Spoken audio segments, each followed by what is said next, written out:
Alors, si tu ne t'intéresses pas à l'économie, c'est l'économie qui s'intéresse à toi, hein. Le but, justement, de ceux qui en profitent depuis un certain nombre d'années, c'est que les gens ne s'intéressent pas à l'économie. Pour beaucoup de gens, l'économie, c'est très complexe. Ils partent du principe que le monde fonctionne selon ces règles-là et que rien ne peut changer et que donc, eux, individus personnels, peuvent jouer leurs cartes dans ces règles-là. Alors que c'est parfaitement faux, les règles peuvent changer.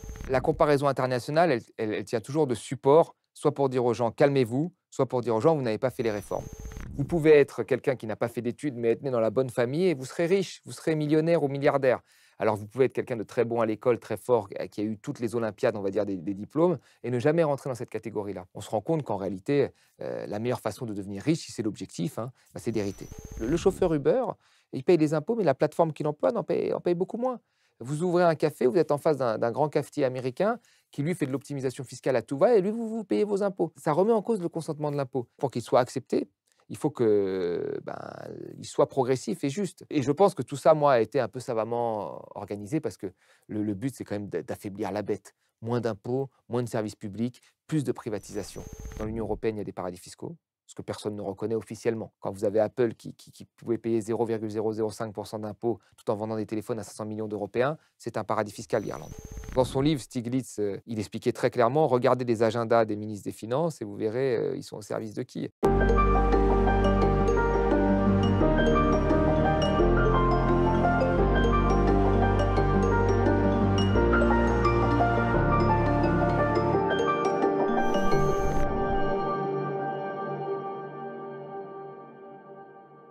Thomas Porcher, bonjour. Bonjour. Je suis très heureux de te recevoir sur la chaîne YouTube du site Elucide.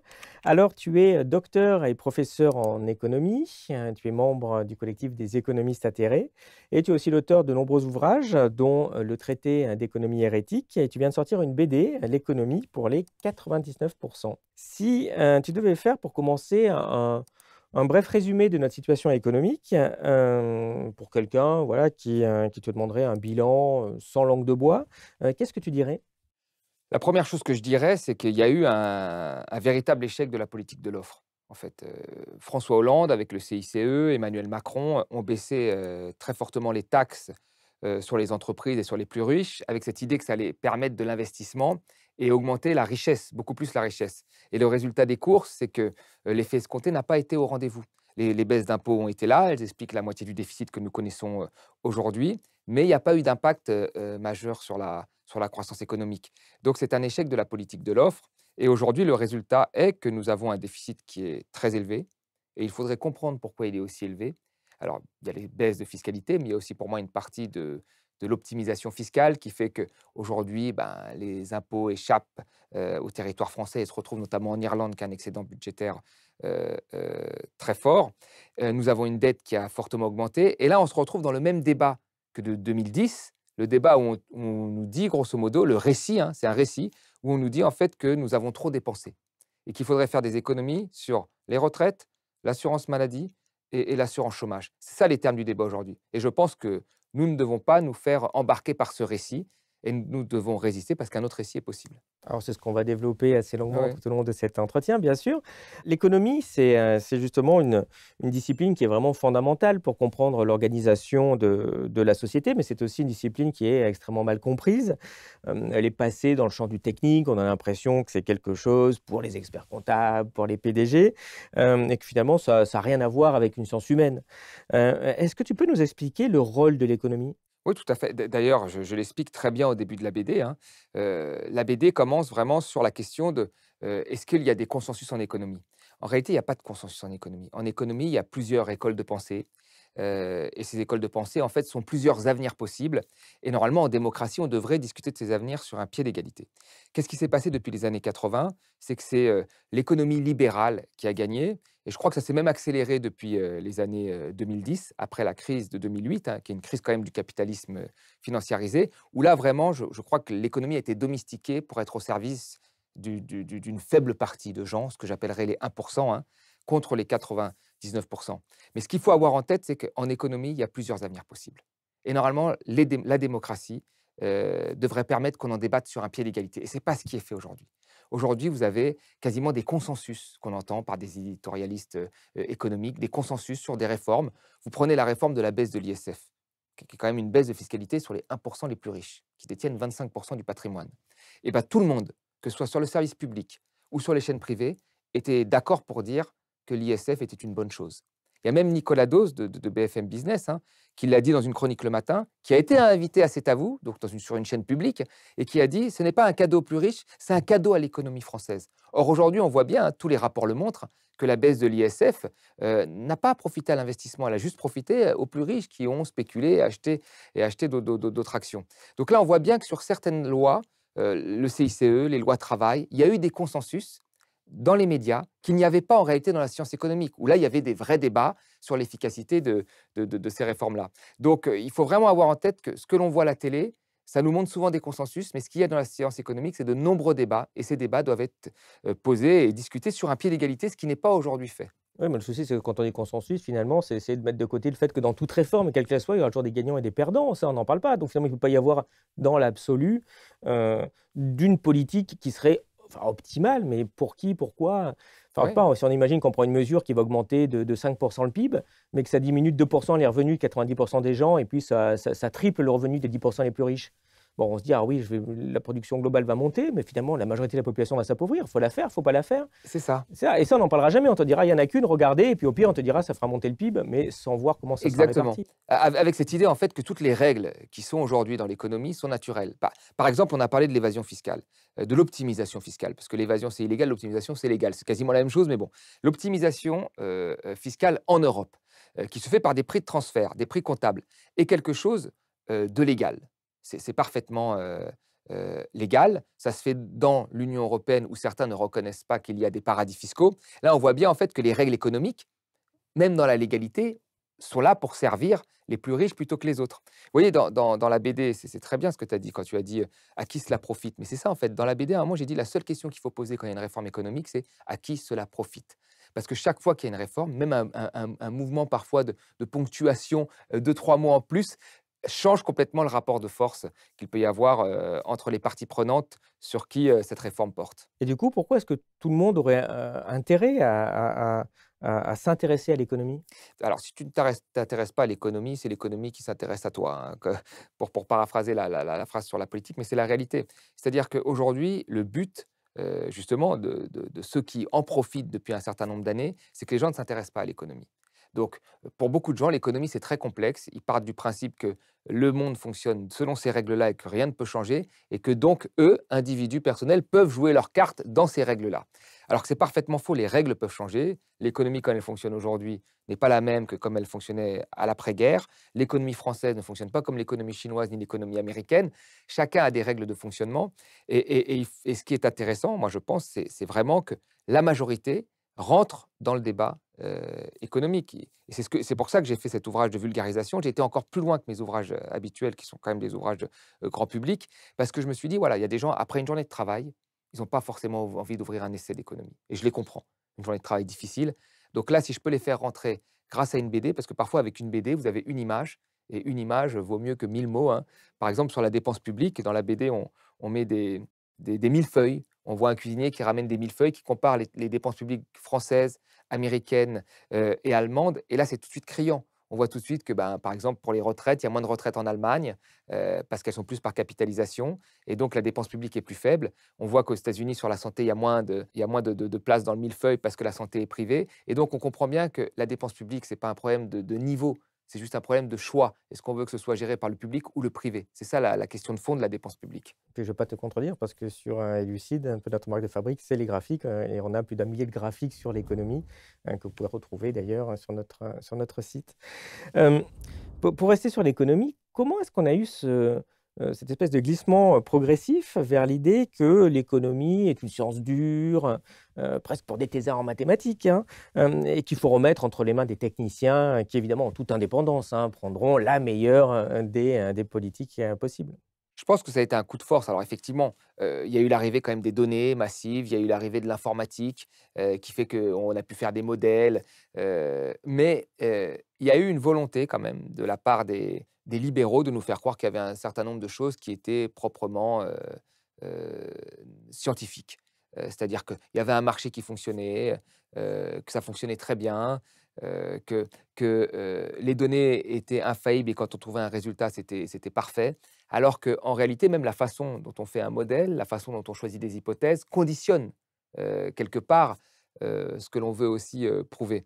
Donc, en fait, on a emprunté en sciences économiques plein de choses, à la physique, plein de choses aux sciences dures avec l'homo economicus et en réalité, en faisant ça, on s'est concentré que sur une petite partie de ce que sont les sciences humaines et c'est dommage. C'est pour ça qu'aujourd'hui, un certain nombre de chercheurs ne se définissent pas comme économistes, mais comme chercheurs en sciences humaines parce qu'ils sont pour le fait qu'il faille un petit peu aller plus loin que la seule science économique en elle-même. Vous savez, quand dans un modèle, vous arrivez à trouver que l'augmentation de la taxe carbone aura un impact positif sur la consommation de carburant, par exemple. Bah, c'est très bien sur un modèle, vous le voyez, mais dans la vraie vie, c'est beaucoup plus compliqué et nous l'avons vu avec le mouvement des gilets jaunes. Vous augmentez un petit peu la taxe, il y a une grosse partie des Français qui sont plus dépendants de leur voiture que d'autres, qui trouvent ça très injuste, qui font des arbitrages sur d'autres biens de consommation et qui sont très fâchés. Donc vous voyez, un modèle, est aussi c'est des statistiques, c'est des données. C'est pas aussi, ce qu'il peut y avoir dans la vraie vie. Paradoxalement, il y a plusieurs fois où nous avons appliqué, où les gouvernements écoutant ces économistes-là, ont appliqué des politiques qui n'ont pas eu les effets escomptés, qui ont été extrêmement négatifs, les plans d'ajustement structurel dans les pays africains, les plans d'ajustement structurel en Grèce, dont on mesure aujourd'hui les effets, dont on voit que ça n'a pas fonctionné, la libéralisation des marchés de l'énergie, qui a été quand même vraiment validée par les grands économistes énergéticiens français. Hein. Et en fait, on voit aujourd'hui que ça a été un vrai échec. Ça a été un échec. Et ça, bah, on n'en revient pas. Hein. On dit, bon, ben, alors que ça a été un vrai échec. La dérégulation des marchés financiers a été aussi un vrai échec. Et d'ailleurs, Et pourquoi on n'a pas testé ça sur des cobayes plutôt que sur, l'économie réelle et les vrais gens, quoi? bah, aujourd'hui, ils commencent à faire des expériences sur des espèces de cobayes, avec des groupes d'humains, fait comme en médecine, en économie. Mais je ne suis pas sûr que ce soit également très efficace. Enfin, bon, euh, parce qu'il y a souvent, en fait, des comportements humains, effectivement, où les gens sont libres, mais ils sont dans un cadre qui a été imposé par d'autres. Par exemple, dans les pays pauvres, vous pouvez donner un petit déjeuner, effectivement, à une classe pauvre et ne pas en donner à une autre classe pauvre. C'est possible. Vous pouvez vérifier les effets que ça a de donner un petit déjeuner à une classe pauvre par rapport à celle qui n'en a pas eu. Effectivement, peut-être que ceux qui sont très pauvres et qui ont un petit déjeuner vont améliorer leur notation parce qu'ils auront moins faim à 10 heures du matin. Peut-être. Mais ça ne remet pas en cause après toutes les structures. Les structures, c'est les modes de financement de ces pays pauvres, les plans d'ajustement structurel qui leur sont imposés par le FMI, les programmes de privatisation qui leur empêchent de créer des, des compagnies publiques. Parce qu'aujourd'hui, vous me mettez aujourd'hui à la tête d'un pays, d'un pays africain, une petite économie ouverte, comme on dit, une small open economy. Le Porchistan, allez. Voilà, le Porchistan, qui serait dépendant à 90 du pétrole, qui hériterait, d'un pays où, il n'y a pas de compagnie, publique parce que le FMI a demandé de privatiser et que la compagnie qui opère sur le pétrole est une compagnie étrangère, une multinationale, qui a une potentialité agricole, qui n'est pas exploitée à 90 plus de 90. Moi, la première chose que je ferais, je dirais: «Bon, je vais demander des fonds pour investir dans l'agriculture». Bah, si je demande des fonds à une banque pour investir dans l'agriculture, elle va me raccrocher au nez parce que je suis un petit pays pauvre qui n'a pas de poids au niveau mondial. Donc comment je vais faire? Donc, j'essaierai d'être agressif avec la compagnie multinationale en lui disant: «Écoute, maintenant tu formes des gens pour que je puisse créer une compagnie publique». Mais rien ne permet aujourd'hui à des pays pauvres de faire ce type de politique. Alors que nous, c'est ce que nous avons fait chez nous. Et les pays qui s'en sont sortis, comme la Chine, la Corée du Sud, ont fait les mêmes choses. Donc, à un moment, oui, il y a des règles qui ont été mises, mais ces règles, elles servent quand même toujours une petite partie de la population mondiale contre la majorité. Si vous aimez cette chaîne et notre travail, pensez à vous abonner et suivez-nous sur elucide.media. En plus de garantir notre indépendance, en vous abonnant à notre site, vous aurez accès à tous nos contenus, analyses graphiques, synthèse d'ouvrages, podcasts, entretiens exclusifs et articles quotidiens. On compte sur vous. Est-ce qu'on n'arrive pas à une situation, qui est finalement bien pratique pour le statu quo ou quand, bah, quelqu'un va gentiment proposer un système alternatif qui serait, socialement, fiscalement plus juste, eh bien, on fait passer ça pour, une impossibilité technique, un danger pour l'économie, de façon à ce que finalement on balaye toute discussion sans avoir besoin de débattre? Dans le débat public, oui. Dans la science économique, moins. Dans le débat public, on ne peut rien proposer. On va vous rire au nez. Alors là, parce que, oui, dans le débat public, vous avez des éditorialistes économiques qui pensent à peu près tous la même chose. Vous avez des gens qui sont financés dans des think tanks. financés souvent par le patronat, qui pensent quasiment la même chose. Et vous avez des économistes, comme j'ai dit, qui pensent aussi comme eux. Donc il reste très peu de place là-dedans pour les économistes qui auraient une autre pensée. Mais si on ne prend que les vrais économistes dans la science, là, il y a quand même des débats. Même s'il y a un renouvellement plus mainstream, il y a quand même des débats. Aujourd'hui, vous avez des Ha-Chun Chang, qui est prof à Londres, qui ont des positions différentes. Vous avez des Mazzucato, pardon, qui a une pensée différente. Même Stiglitz peut avoir. Donc vous avez quand même des gens, il y a quand même un débat économique qui vit. Mais quand vous allez dans les médias traditionnels, et que vous prenez les 4 que je vous ai dit, en fait, vous en avez 3 qui pensent la même chose, quasiment. Et donc, en fait, là, on est tout le temps, constamment en minorité. Et c'est ça qui est un problème, c'est que le téléspectateur, lui, il lit pas des livres d'économie, il regarde pas l'état du débat économique, il est pas dans les séminaires d'éco, il regarde la télé ou il écoute la radio. Et là, il entend, 8 fois sur 10 un discours qui est le même. Et le même, que ce soit public ou privé, ce sera le même. Justement, quand les gens écoutent comme ça, eh bien, ils vont entendre régulièrement, des femmes et hommes politiques de droite, qui, ont tendance à être quand même perçus comme étant plus compétents peut-être pour parler d'économie, avec une espèce d'argument pernicieux derrière en disant que, bah, finalement une personne très riche, elle s'y connaît bien en économie puisque, bah, elle est devenue riche. C'était un peu le cas pour Trump Ouais. aux États-Unis.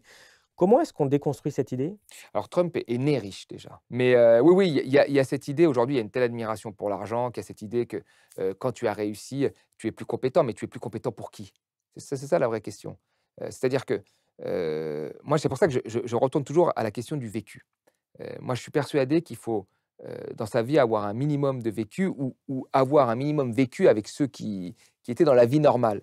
Et aujourd'hui, ce que je vois chez nos élites politiques, c'est une vraie déconnexion. Une déconnexion dès le plus jeune âge. Ils ont souvent été ce matin, je regardais une interview il y a quelque temps, je regardais une interview de monsieur Breton sur BFM, BFM, TV. Je regardais, il disait qu'il fallait couper la dépense publique, voilà, il y allait très fortement.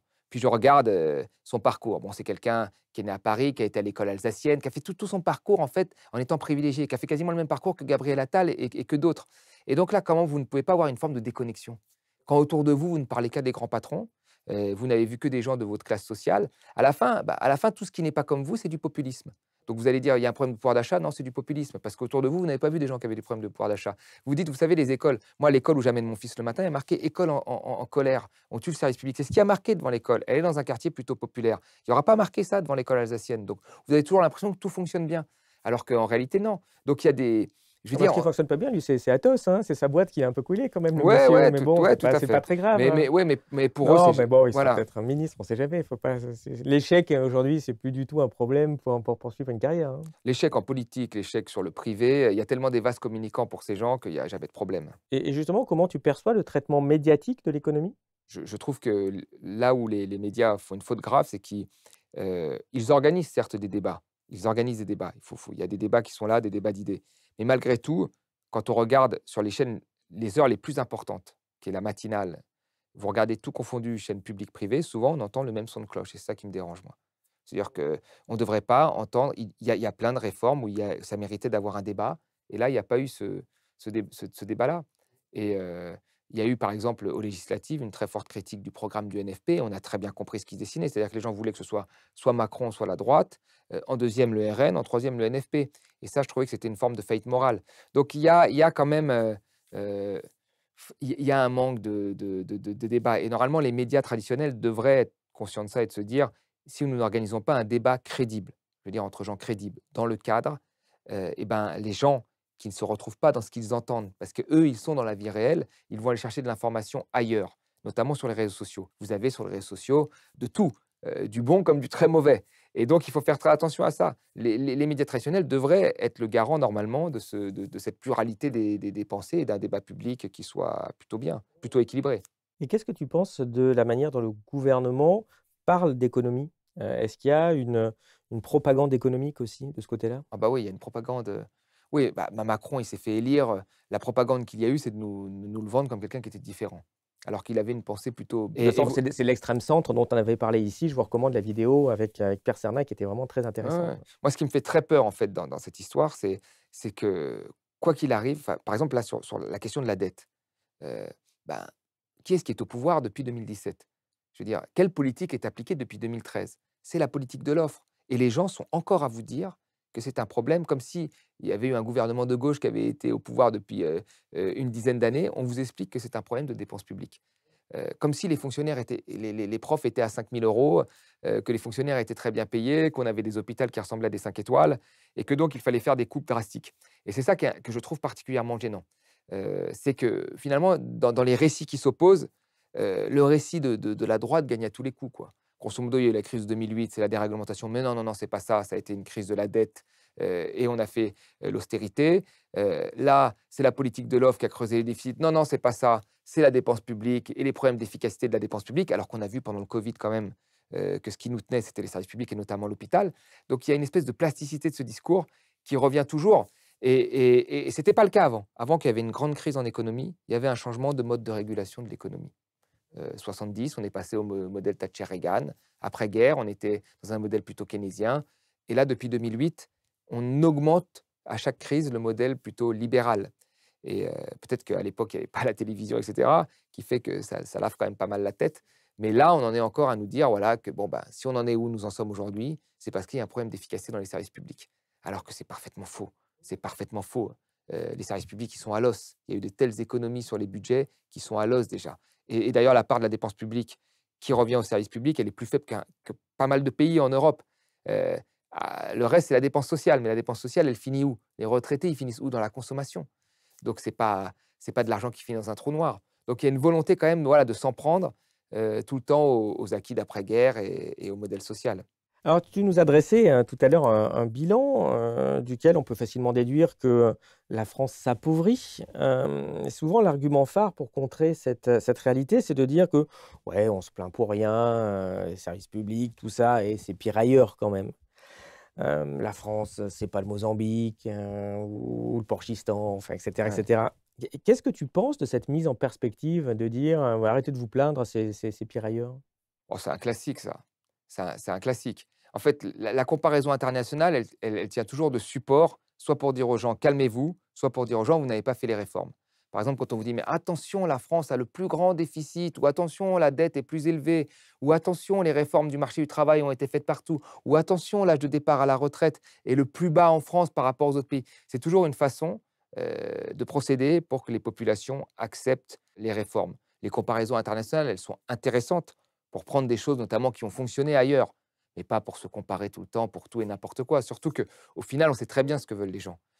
Un jour, il y aura un pays qui va faire travailler les gens jusqu'à 85 ans, ben, on nous dira: «Regardez, ils ont» donc c'est et je veux dire, elles sont utilisées moi, ce qui m'embête, c'est qu'elles sont utilisées vraiment, par pur opportunisme. C'est-à-dire que quand j'étais jeune, moi, alors, c'est toujours les États-Unis, puis après j'ai commencé à faire mes études en 2000, c'était le Royaume-Uni, puis après ça a été l'Allemagne, puis après ça a été la Suède et puis après on s'est dit: «Tiens, pour la loi travail, comme tous ces pays ont déjà passé des lois travail, il faut qu'on trouve un exemple qui vraiment, dans la tête des Français, puisse leur dire que vraiment on est les derniers». Donc on a sorti l'Italie. L'Italie a fait des lois travail, donc nous on doit les faire. Même l'Italie, regardez, un pays du Sud, enfin avec tout le mépris qu'il y a dans le raisonnement de certains éditorialistes. Et donc la comparaison, elle sert surtout à imposer des réformes que l'on veut passer. Oui, surtout que la comparaison est souvent, très très compliquée, hein, parce que l'âge de la retraite, bon, OK, tu as des âges légaux, mais l'âge pratique, il n'est pas si Ouais, différent que tout à ça. fait. Et puis, bah, là où l'âge, pratique, il peut être de 70 ans, tu vas jamais dire: «Hey, c'est 70 ans chez vous, faut vous mettre à 65 comme les autres». Enfin, Ouais, si à chaque fois celui qui a le meilleur système, tu le compares aux autres, bah, il y a ouais. il le ta moyenne, elle va baisser sans fin, quoi. Et quand bien même, oui, tout à fait, c'est vrai. Et c'est d'ailleurs ce qui s'est passé avec la fiscalité au niveau européen, où le marché unique a créé une concurrence qui a fait baisser les fiscalités, la pression fiscale quasiment partout. Mais après, ce qui est intéressant, c'est aussi même quand une politique publique fonctionne bien, quand elle fonctionne bien, qu'on a des bons effets, ce qui était le cas de notre système de retraite, parce que nous avons le taux de pauvreté des retraités le plus faible au monde, hein, et ben même quand il y a ça, ça suffit pas. C'est-à-dire que le résultat est bon, ouais, d'accord, ok, mais il faut travailler plus. Et puis, il y a jamais d'exemple contraire aussi dans les médias. Par exemple, l'Allemagne, bon, on peut dire qu'il marche bien, de certains points de vue au niveau économique. Bon, il y a de la cogestion sur les grandes Ouais, entreprises. tout à fait. Bon, moi, Ça j'entends jamais dire: «Ah bah, faudrait faire comme ouais, l'Allemagne, que les syndicats aussi, ils aient quand même un ouais, gros ouais, poids dans tout la à fait. gouvernance d'entreprise». Ouais, Ça ouais. alors? Quand est-ce la dernière fois qu'on a entendu parler de Ouais, ça? jamais, jamais. Parce que Ah, je sais pas, c'est jamais. chose. Et voilà, et là, c'est le type, par exemple, de choses sur lesquelles on pourrait s'inspirer. Il y a des fois où vraiment on peut s'inspirer de ce qui a été fait ailleurs. Mais après et puis, par exemple, la retraite à points qui avait été fait en Suède et qui était, quand même, un des éléments du programme phare de Macron en 2017, il y avait quand même des analyses qui montraient que, la majorité des Suédois avaient vu leur retraite publique, hein, diminuer. Et les femmes, d'ailleurs, je crois que c'est 90% des femmes avaient vu leur retraite publique diminuer. Donc on voyait bien que l'effet que ça avait eu avait été plutôt négatif. Et ben là, on ne tient pas compte de l'effet. Vous voyez? C'est un peu comme les plans d'ajustement structurel qui ont été faits dans toute l'Afrique et l'Amérique latine et même une partie de l'Asie pendant des années, qu'on a refait en Grèce, alors que le FMI lui-même, hein, même s'il les réappliquait, un certain nombre de voix du FMI en 2000 avaient dit que ces politiques, ne fonctionnaient pas. Enfin, elles fonctionnaient pour libéraliser l'économie, elles fonctionnaient pour privatiser l'économie, elles fonctionnaient pour aller redonner la confiance à des investisseurs, mais elles ne fonctionnaient pas sur les populations. Bien sûr, Parce que ouais. les pauvres restaient pauvres, ou les gens qui étaient comme en Grèce, qui avaient, la classe moyenne est devenue encore plus pauvre. La Grèce, en termes de création de richesse, elle a fait un bond en arrière de 20 ans. Donc et on les a quand même appliqués. On en avait parlé avec Varoufakis d'ailleurs. Dans Le Point, dont on parle très très peu, c'est surtout que il y a plein de jeunes en Grèce se quittent le pays, mais à des Ouais, niveaux qui sont délirants, quoi. C'est délirant. vraiment Mais une c'est fuite de la population du pays. Last June, 2 months ago, of all the men and women who graduated from medical school in Greece, 56% of them, the ones who graduated this year, this June, have left the country. That is not a sustainable country. Maintenant, on dit: «Oh, regardez», ils ont un peu, tu le soulignes d'ailleurs dans ton bouquin, «Regardez, le PIB, il est un petit peu monté en Grèce». Bah oui, enfin, c'est sûr, une fois que tu as perdu -30, tu peux faire +10, mais enfin, tu es encore à -20, hein. En fait, on le montre très bien dans le bouquin, parce qu'il y a une carte de la Grèce où on montre les effets que ça a eu et on le dit bien aussi, c'est que la Grèce est une terre d'émigration et en fait, c'est pareil pour le Portugal. Par exemple, le Portugal qu'on nous présente comme un miracle, le Portugal, mais quand vous regardez, en fait, les jeunes diplômés du Portugal, ils fuient le Portugal et ça, c'est un indicateur important. Ça veut dire que pour une grosse partie de la jeunesse, il y a pas un avenir, qui est valable parce que les salaires sont pas assez élevés, parce que et ainsi de suite et donc là, c'est un signal. Bien sûr, une économie qui va très bien n'a pas un taux d'émigration de ces jeunes diplômés. Eh bien, justement, dans ce cadre, l'appauvrissement, est un réel problème, puisque la plupart des Français, ont bien senti leur pouvoir d'achat décliner. Ils sont donc, bah, assez logiquement de plus en plus pessimistes, et ce qui rend la situation vraiment intenable, c'est pas le fait qu'il y a ce développement d'une injustice qui est due aux inégalités, et les inégalités, ben, c'est un sujet, qu'on a traité récemment sur le site Elucide, je te propose, de regarder quelques graphiques pour voir ce qui se passe depuis quelques années, sur ce terrain, donc des inégalités de revenus. Alors, on voit ici, sur ce, 1er graphe, donc à gauche, c'est l'évolution, c'est la population, donc en vert, c'est la moitié de la population qui gagne le moins. En rouge, les 10 qui gagnent le plus, en orange, ceux qui sont entre les 2. Et ici, on regarde comment se répartissent les revenus, au fil du temps. Alors bon, évidemment, historiquement, au 19e siècle, les 10 les plus riches captaient 60 des revenus. On voit qu'il y avait une forte baisse, bah, pendant pratiquement les 70, premières années du 20e siècle, mais que, en tout cas depuis les années 80, la part des plus riches stagne, puis, a tendance à réaugmenter. Donc à l'inverse, on voit un mouvement historique.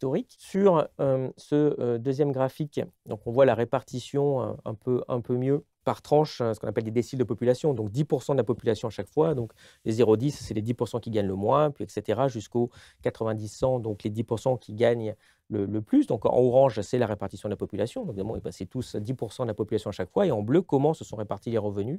Donc on voit bien que les plus riches, en tout cas les 10 les plus riches, ont aujourd'hui 35 des revenus. Et il n'y a que quelques miettes sur les plus pauvres. Sur le 3e graphique, c'est là où ça devient aussi très intéressant de voir ce que donne l'évolution.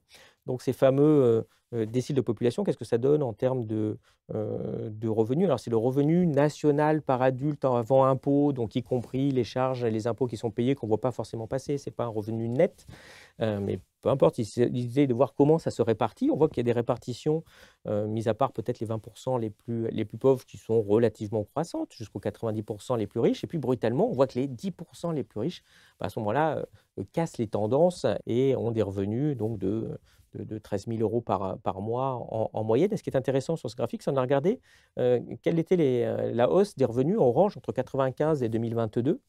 Et on voit qu'il y a eu une énorme captation de toute la richesse qui a été créée depuis 1995 par les 10 les plus riches. Parce que quand on dit qu'il y a de la croissance, oui, c'est vrai, l'économie peut croître, mais ça ne te dit pas sur cette richesse supplémentaire qui a été créée, oui, mais elle a été répartie comment? Parce que si c'est juste les 10 les plus riches qui la prennent, bah, c'est sûr que les plus pauvres se disent: «Enfin, moi, ma situation, elle n'évolue guère favorablement». Alors, ce qui est intéressant de regarder, c'est comment ça se répartit assez précisément dans le graphique suivant sur des blocs de population, quelle est la part de tous les revenus qui sont captés par chaque groupe. Donc, par exemple, la moitié de la population qui gagne le moins a aujourd'hui à peu près 20% des revenus, alors que pratiquement, on va dire en gros, les 10% qui gagnent le plus ont donc à peu près dans les 35% des revenus. Mais on voit que plus on est riche, et ici on a zoomé de plus en plus riche, donc en bas les 500 000 les plus riches, les 5 000 les plus riches, les 500 les plus riches, on voit qu'il y a des évolutions de revenus qui sont assez phénoménales en termes de captation de leur part. Ce qu'on résume sur ce graphique supplémentaire avec ce qu'on appelle le ratio Piketty d'inégalité de revenus. Donc en gros, on prend le revenu des 10% les plus riches, donc à la masse de revenus des 10% les plus riches, puis la masse de revenus des 50% les plus pauvres. On regarde comment ça se répartit, ce qui permet d'avoir un indicateur d'inégalité. Et donc, on voit que les inégalités ont fortement baissé, enfin, ont baissé jusqu'en 2014. Il y avait toujours un sens historique, mais que l'arrivée de Macron, déjà en tant que ministre, déjà conseiller de Hollande, ça commençait à faire un peu de dégâts, et qu'on voit une hausse des inégalités. Alors, certes, elle a été plus marquée encore dans d'autres pays, mais enfin, historiquement, on voit qu'il s'est passé quelque chose, que le macronisme, quand on dit le président des riches, ce n'est pas juste comme ça une idée, ce n'est pas juste un truc politique, ça se voit très, très concrètement.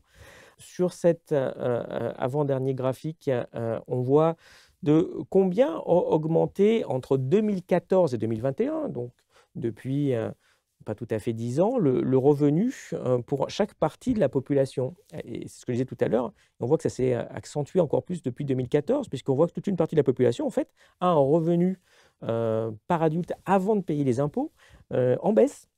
Sur toute la période depuis 2014. Donc quand je vous dis, mais moi je gagne moins, j'ai un problème, qu'on leur dit, mais non, regarde, en moyenne, ça va monter. Non, non, mais attends, si tu es en bas, ça va pas du tout monter, hein, tu rêves pas. Toute la partie des classes moyennes, ouais, jusqu'aux 60% de la population, c'est à peu près zéro. Donc aucune croissance du pouvoir d'achat depuis 2014. Regarde, il y a même un truc drôle, vers les 80, 85, 90%. Donc même chez les cadres, c'est pas beaucoup mieux, voire même certains cadres ont eu une toute petite baisse en presque 10 ans. Et l'explosion chez les revenus des plus riches, parce que le top 1%, eh bien, c'est 0,5% de croissance par an. Bon, c'est pas beaucoup, mais enfin, ça commence. Mais quand vous êtes au top 0,01, c'est 7% de croissance par an. Et puis les plus riches, c'est 16% de croissance par an.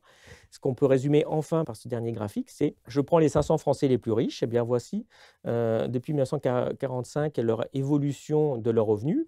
Et on voit très bien un effet Macron colossal, puisqu'il y a plus d'un doublement des revenus depuis à peu près l'an 2000, avec 4,5 millions d'euros par mois.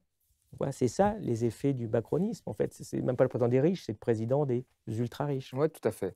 Alors déjà, il faut remercier quand même l'équipe de Piketty qui a fait ce Ah, mais travail parce que un travail colossal de c'est un travail partage de données, bien colossal. sûr. Effectivement, les inégalités ont augmenté. Elles ont augmenté parce qu'il y a eu tout un cadre qui a permis aux plus riches de s'enrichir. Le cadre, c'est quoi? C'est la mondialisation, la financiarisation de l'économie. Et après, avec la mondialisation et la financiarisation, l'évasion fiscale. Ces trois critères ont permis aux plus riches de s'enrichir encore plus, parce qu'on peut encore plus baisser la masse salariale en délocalisant avec la mondialisation. On peut placer ses capitaux là où la fiscalité est moins chère, on peut produire là où le coût du travail est le moins cher et vendre là où il y a des consommateurs. Enfin, et après, le changement dans les entreprises dans les années 80 qui a relié le salaire du dirigeant à ce qu'il donnait aux actionnaires, privilégiant la courte vue aux investissements de long terme. Ce qui a tué une grosse partie de notre tissu industriel, hein, parce qu'il y avait quand même des dirigeants qui voulaient des entreprises sans usine, hein, on s'en souvient, Tchourouk.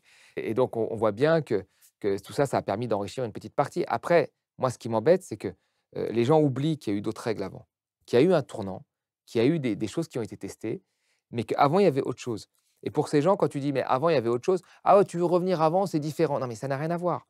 Il y a plein de pays qui reviennent aussi un peu avant, en subventionnant leurs industries, etc. Le cas de la Chine, le protectionnisme, c'est un peu un retour en arrière. Ça a été porté par Trump. Aujourd'hui, tout le monde dit, sur la question du protectionnisme, tout le monde dit aujourd'hui que oui, l'Europe devrait se protéger plus. Mais il y a 10 ans, vous disiez qu'il fallait du protectionnisme, vous vous faisiez tuer. Donc on voit bien quand même qu'il y a une reconnaissance, mais la plasticité du truc, c'est que même quand il y a une reconnaissance, c'est jamais de la faute du modèle qui a été appliqué, c'est toujours de la faute des autres. On fait le protectionnisme parce que les Chinois le font, parce que les Américains le font, mais c'est pas parce que notre système n'a pas fonctionné. On n'a pas ci, on n'a pas ça, parce qu'il y avait trop de services publics et pas assez de services privés, et ainsi de suite. Mais je suis assez étonné parce que quand même, on voit que les plus riches se sont enrichis. Ça n'a pas beaucoup ruisselé, on dirait. Ça ne marche Oui, pas cette et théorie, c'était là? ça la promesse qui avait été donnée. La baisse de l'ISF, c'était le ruissellement. La flat tax, c'était le ruissellement. Quelque part, le CICE aussi, c'était une forme de ruissellement. Mais ça n'a pas fonctionné. Mais ils savaient très bien que ça n'avait pas fonctionné. Pourquoi on savait que ça n'allait pas fonctionner? Parce qu'on avait l'exemple qui avait déjà été fait dans d'autres pays. Et on avait vu que ça n'avait pas fonctionné. Les États-Unis l'avaient fait plus tôt que nous. Le Royaume-Uni l'avait fait plus tôt que nous. Et ça n'avait pas fonctionné. Donc, quand ils nous disaient ça, mais après, moi, ce qui m'étonne, c'est que ce discours a infusé quand même, enfin, ça m'étonne qu'à moitié, mais ce discours a infusé dans beaucoup de têtes en réalité. Têtes d'éditorialisme, aussi têtes de gens, quoi, de se dire, bon, bah, en fait, si tu payes moins de taxes, tu investis. Mais non, en fait, on voit bien qu'ils ont payé moins de taxes et ils n'ont pas investi.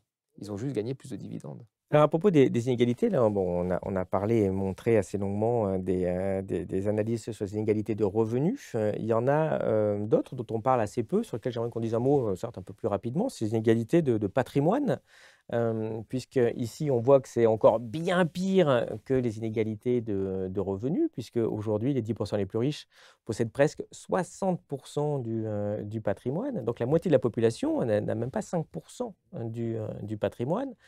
Et quand on regarde ici, sur cette partie comme tout à l'heure, on voit que c'est quasiment les 30% de la population, à peu près zéro patrimoine, alors que voilà, les plus riches, et surtout quand on est tout au bout, vous avez encore quelques dizaines ou centaines de milliers de personnes qui ont un patrimoine colossal. Sur ce graphique suivant, on voit à peu près, pour les rendre un peu plus tangibles, de combien de patrimoine on parle.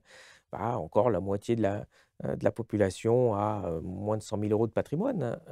Les plus riches, les 10% les plus riches ont en moyenne 1 700 000 € de patrimoine. Et pareil, quand on regarde la hausse depuis 1995, enfin, on voit que c'est colossal la façon dont les patrimoines ont explosé. Certes, bonne partie avec l'immobilier. On sait bien que là-dedans, il y a une bulle dans le détail, puisqu'on a fait une analyse très complète aussi sur Elucide. On vous mettra le lien en description. Enfin, on voit quand même à qui profitent ces augmentations phénoménales de patrimoine.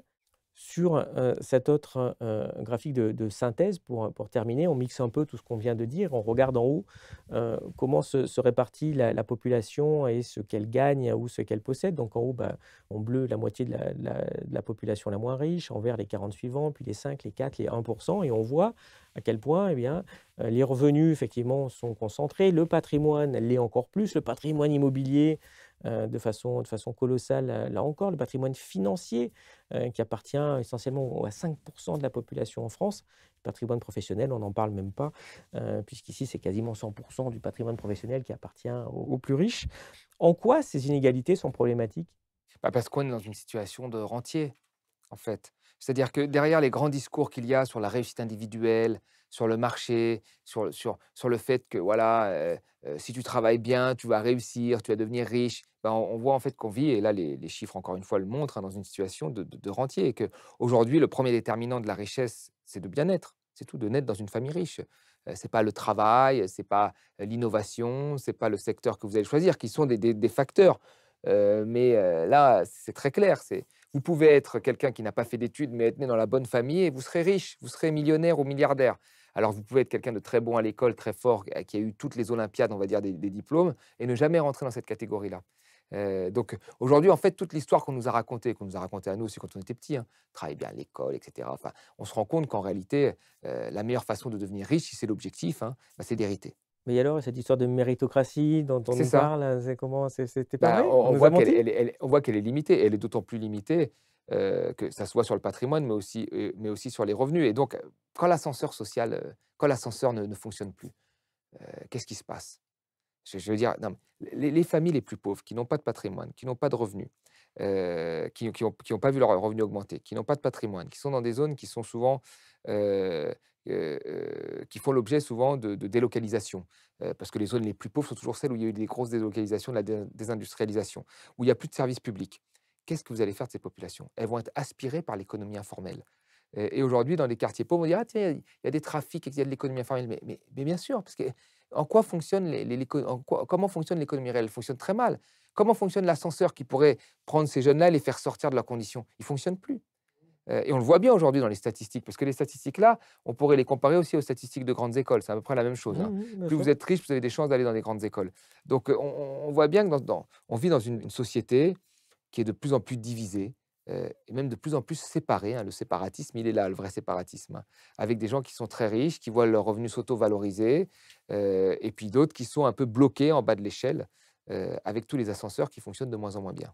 Aujourd'hui, il y a une partie importante de l'impôt qui repose sur la TVA, en tout cas pour l'État. Ça engendre une très grande inégalité puisque tu, rappelles dans ta BD que, chez, les plus riches, la TVA, c'est à peu près 3 des dépenses, alors que chez les plus pauvres, c'est 8 des dépenses. On entend souvent dans la propagande aussi: «Mais regardez, les plus pauvres, là, ils ne payent pas l'impôt». En même temps, ils ne payent pas l'impôt sur le revenu parce qu'ils gagnent rien, donc on c'est sûr qu'ils ne vont pas payer l'impôt sur le revenu, mais ils payent de la TVA à chaque fois Ouais. qu'ils vont faire les courses, à chaque fois ou d'autres taxes, hein, quand ils achètent des cigarettes, quand ils font le plein d'essence, c'est-à-dire tout le monde paye des impôts en France. Hem, Pourquoi est-ce qu'on taxe pas plus les plus riches? C'est une bonne question ça. Non, mais c'est vrai, pourquoi? Le vrai problème, il est plutôt que les très, très riches échappent à l'impôt via des mécanismes d'optimisation fiscale, notamment dus à la création de l'Europe, du marché commun et de la liberté des mouvements des capitaux. Donc ça, il faut le dire. Et les Français, aujourd'hui, ils ont très peur, en fait, que dès qu'on leur demande d'augmenter les impôts, ce sera pour eux. Mais après, il y a soit vous partez du principe que, bon, les riches, de toute façon, ils font de l'évasion fiscale ou de l'optimisation fiscale, donc il ne faut pas aller les chercher, soit vous vous dites, à un moment, il faut arrêter. Enfin, le CAC 40, les 40 plus grandes entreprises, ils ont, 1 200 filiales, 1 500 filiales dans les paradis fiscaux. Je sais pas, Bercy peut pas se demander ce qu'ils y foutent. Si vous êtes dans un paradis fiscal, mais que vous avez une activité, pourquoi pas? Mais si vous n'avez pas d'activité, qu'est-ce que vous y foutez? Donc il y a une volonté de s'en prendre toujours aux mêmes et d'ailleurs, la taxe carbone, la TVA, la taxe carbone qui est une espèce de TVA en réalité, hein, la TVA, on est toujours sur des taxes sur la consommation, plutôt que d'aller chercher ceux qui ont de l'argent et ceux qui pourraient payer. Ce qui crée un problème de consentement à l'impôt. C'est-à-dire qu'aujourd'hui, les gens les plus pauvres ne veulent plus payer d'impôts. Quelqu'un qui monte sa boîte, un auto-entrepreneur, il ne veut plus payer d'impôts. Je le comprends parce qu'il a une pression fiscale à quasiment 30. Et parce qu'il se dit: «Pourquoi je paierais des impôts?» Le chauffeur Uber, il paye des impôts, mais la plateforme qu'il emploie en paye beaucoup moins. Vous ouvrez un café, vous êtes en face d'un grand cafetier américain qui, lui, fait de l'optimisation fiscale à tout va et lui, vous payez vos impôts. Donc ça remet en cause le consentement de l'impôt. Donc c'est pour ça qu'un impôt, pour qu'il soit accepté, il faut que, ben, il soit progressif et juste. Tant qu'à partir du moment où il est vu injuste et qu'il n'est pas progressif et régressif même, comme les exemples que je viens de donner, ben là, les gens ne veulent plus payer d'impôts. Et je pense que tout ça, moi, a été un peu savamment organisé parce que le but, c'est quand même d'affaiblir la bête. Moins d'impôts, moins de services publics, plus de privatisation. Donc il y a une volonté comme ça de, voilà, à la fin, privatiser. Pour privatiser, ben, il faut qu'il y ait moins d'impôts parce que les services publics fonctionneront moins s'il y a moins d'impôts. Et qu'est-ce qu'on répond au fameux argument sur: «Ah ben, si on taxe plus les riches, ils vont partir et puis ce sera la catastrophe pour nos économies»? Bon, déjà, quand il y avait l'ISF, ils partaient pas tant que ça. Mais la réalité, c'est qu'on peut toujours trouver un moyen pour les taxer. Je suis sûr, moi, qu'il y a beaucoup de riches qui partent dans leur adresse, mais qui sont encore ici. Et puis après, on peut créer des mécanismes où on part à partir on part d'un certain principe que quelqu'un, s'il est de nationalité française, il doit payer un impôt quoi qu'il arrive, où qu'il soit. Il y a toujours des. Je veux dire, ces dernières années, il y a une véritable innovation législative pour que les gens ne payent pas d'impôts. D'accord? Il y a même des cabinets d'avocats qui sont spécialisés là-dedans et qui ont pignon sur rue. Et vous avez par exemple le bénéfice mondial consolidé, qui est un texte législatif qui a été créé en fait pour que les entreprises puissent rapatrier leurs pertes. Les grandes entreprises, si elles veulent, peuvent rapatrier leurs pertes de l'étranger. Bénéfice mondial consolidé et les déduire. Voilà, ça a été une innovation fiscale qui visait à favoriser les plus riches. Pourquoi on ne pourrait pas faire des innovations fiscales qui favoriseraient, qui permettraient justement d'aller chercher l'argent qui part comme ça de France pour aller ailleurs? C'est ça la vraie question. C'est à un moment, il faut savoir ce qu'on veut. Les gens qui sont au pouvoir ont beaucoup d'idées quand il s'agit de faire payer les autres et jamais les plus riches. Tu l'as un peu dit, mais j'aimerais qu'on s'y arrête aussi parce que là, bon, on vient de parler, des gens, des personnes physiques, des riches qui peuvent partir, mais il y a aussi des entreprises qui partent. Là, j'ai vu récemment qu'il y a encore une entreprise du CAC 40 qui a mis son siège aux Pays-Bas. Donc je me demande s'il n'y a pas le quart des boîtes du CAC 40 qui ont un siège aux Pays-Bas maintenant. Ouais, J'imagine que c'est pour la mimolette, bien ce sûr, mais dont ça, tu mais ça, réfères. c'est ça. Et Pareil. comment on fait pour lutter contre ça? Parce que pour le coup, une fois que la boîte elle a mis son siège là-bas, si on laisse faire, si on laisse partir comme ça, si c'est: «Ah l'Union européenne, regardez comme c'est cool», c'est quand même dingue de Bah, se laisser plumer comme ça ouais, tout à fait. par nos confrères, bataves. Bah, moi, je pense que la première chose, c'est déjà de reconnaître qu'il y a un problème. Or, les gens qui sont au pouvoir, pour eux, ce n'est pas un problème, ça. Ils vont vous dire: «Non, c'est l'Europe, c'est à nous d'être plus attractifs Eh pour ben que les oui, les les boîtes restent. Donc baissons encore la fiscalité». Mais si on reconnaît que c'est un problème, bah, la première chose, c'est qu'on reconnaît enfin que dans l'Union européenne, il y a des paradis fiscaux, ce que personne ne reconnaît officiellement, hein, alors que ce sont des paradis fiscaux. Quand vous avez Apple qui pouvait payer 0,005 d'impôts tout en vendant des téléphones à 500 millions d'Européens, c'est un paradis fiscal, l'Irlande. Donc il faut reconnaître ça, ça c'est la première des choses. Et puis après, il faut réunir moi je convoquerai le chef d'entreprise et je lui dirais, c'est le 440, là, il y a une grosse partie des contrats qu'ils ont grâce aux politiques. Quand le président de la République il prend l'avion, il emmène qui avec lui? Il emmène le 440. Ils ont des contrats. Vous regardez des grandes compagnies pétrolières comme Total ont eu une grosse partie de leurs contrats pétroliers avec des pays qui historiquement avaient une histoire avec nous, des anciens pays colonisés d'Afrique, etc. Et puis ces entreprises touchent de l'argent public, donc il faut leur fixer des conditions. Mais après, les dirigeants ne veulent pas établir de rapport de force avec ces grands patrons-là. Moi, je Bah, pense on se demande parfois. s'ils ne sont pas un peu leurs employés aussi, donc Et c'est pas voilà, c'est facile ça, quand c'est ce même, que j'allais si on dire. veut pas. En économie, je voulais pour utiliser des bons termes, il y a ce qu'on appelle la capture du régulateur. Et ben là, il y a une capture, du Bien politique. sûr, oui. Voilà. Le politique, il est au service enfin, il voit plus en tous les cas ces gens que la population normale, hein. C'est dans son livre, Stiglitz, son dernier livre, ou son avant-dernier, il expliquait très clairement: «Regardez les agendas des ministres des finances et vous verrez, ils sont au service de qui?» Et il expliquait vraiment que la plupart des gens du gouvernement après la crise 2008 avaient rencontré des banquiers, et cetera, qui leur avaient dit: «Attention, faut pas faire ci», plutôt que de rencontrer les gens, à qui on allait retirer leur maison. Donc ça c'est aussi une réalité. Alors au niveau de la propagande médiatique, on entend aussi que la France serait un espèce d'eldorado, social et un enfer, fiscal. Beaucoup de Français, comme tu le disais tout à l'heure là, quand tu parlais des petits commerçants, des chauffeurs Uber, ont un peu l'impression de se faire dépouiller par l'impôt dont ils perçoivent plus trop l'utilité, d'autant que le service public marche de plus en plus Mmh. mal. Comment faire pour que, l'impôt cesse d'être comment dire? Cette espèce de pillage que les gens dénoncent? Moi, je pense qu'il y a eu un vrai lavage de cerveau et qui a fonctionné. Parce qu'il y a eu quand même beaucoup de baisses d'impôts, en fait. Et les gens oublient de voir. Enfin, il y en a eu entre 2000 et 2010, il y a eu des milliards, des dizaines de milliards de baisses d'impôts. Macron, le CICE était des dizaines de milliards de baisses d'impôts. Macron a baissé 70 milliards de baisses d'impôts. C'est énorme, par an, 70 milliards. Et les gens ont toujours l'impression de payer autant d'impôts. Et concrètement, on a vu, et ça on le voit quasiment à vue d'œil, on a vu les services publics se dégrader. Oui, parce que Donc, c'était des baisses d'impôts aussi qui n'étaient pas forcément visibles sur la feuille de paie. C'était l'impôt des entreprises, c'est ce genre ouais, de tout à choses, en fait. fait. Donc Ouais, ouais, effectivement, ouais, ça ouais, donnait des marges ouais. aux entreprises, mais pas aux gens. Ouais. Ils disent: Il «Les y a impôts, eu, vous payez, mais j'ai pas vu ma ouais, il y a eu une ma». baisse des cotisations un petit peu, parce que là, on en reparle encore. C'est ça qui est bien, c'est qu'à chaque fois, il y a eu beaucoup de baisses. Il y a eu, je crois 30 milliards de baisses de cotisations entre 2000 et 2010, mais il y a eu des baisses de cotisations au début de Macron, qui devaient rapprocher le brut du net. Il y a eu légèrement une augmentation de salaire et puis les gens l'ont absorbé. Aujourd'hui, ils ont l'impression, avec l'inflation, avec tout ce qui s'est passé, que leur pouvoir d'achat, et on l'a vu dans les Oui, courbes que c'est tu as pas montrées, c'est pas c'est n'a c'est pas pas c'est pas forcément qu'une augmenté. c'est pas qu'une impression. Voilà. Ce serait une impression chez Bernard Arnault, hein. C'est pas vrai Ouais, ouais, Bernard, hein, ouais. ton argent, non, non, il y en a Voilà. plus, hein. Mais par contre pour les gens, non, non, Tout à c'est fait, avec l'inflation eux, qu'on a c'est pas une connue, les prix impression, hein. exactement. La vraie question, c'est que je pense que les Français sont très attachés à leur service public.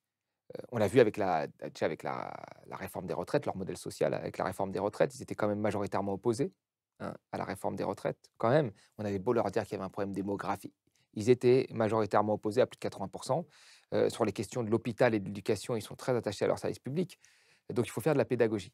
Bah, faut dire Heu ils sont attachés à pas rester, 24 heures aux urgences avant d'être opérés, Exactement. d'avoir un enfant, bon, qui peut Exactement aller et à puis je crois l'école et que tout le monde perçoit quand même que c'est une chance de sortir sa carte vitale, quand on va acheter des médicaments. Parce que vraiment tous ceux qui s'attaquent toujours à l'augmentation du prix des médicaments ou au déremboursement du prix des médicaments, ils se prennent quand même des opinions extrêmement négatives. Donc ils sont attachés. Je pense que les gens ont conscience, voilà, ils sortent leur carte vitale, ils peuvent avoir des médicaments, ils vont à l'hôpital, ils peuvent se faire soigner quand même, même si les conditions sont mauvaises et personne ne critique en général les personnels soignants. Tout le monde dit qu'ils font un travail génial dans les conditions, qu'ils subissent. Donc les gens sont attachés à ça. Après, ce qu'on essaie de leur faire croire là-dedans, c'est que, en fait, ils payent beaucoup d'impôts, ce qui est vrai, ils payent plus que leurs voisins, hein, mais que les services publics ne fonctionnent pas, et donc que l'argent disparaîtrait dans un trou noir quelque part et qu'il faudrait réorganiser tout ça.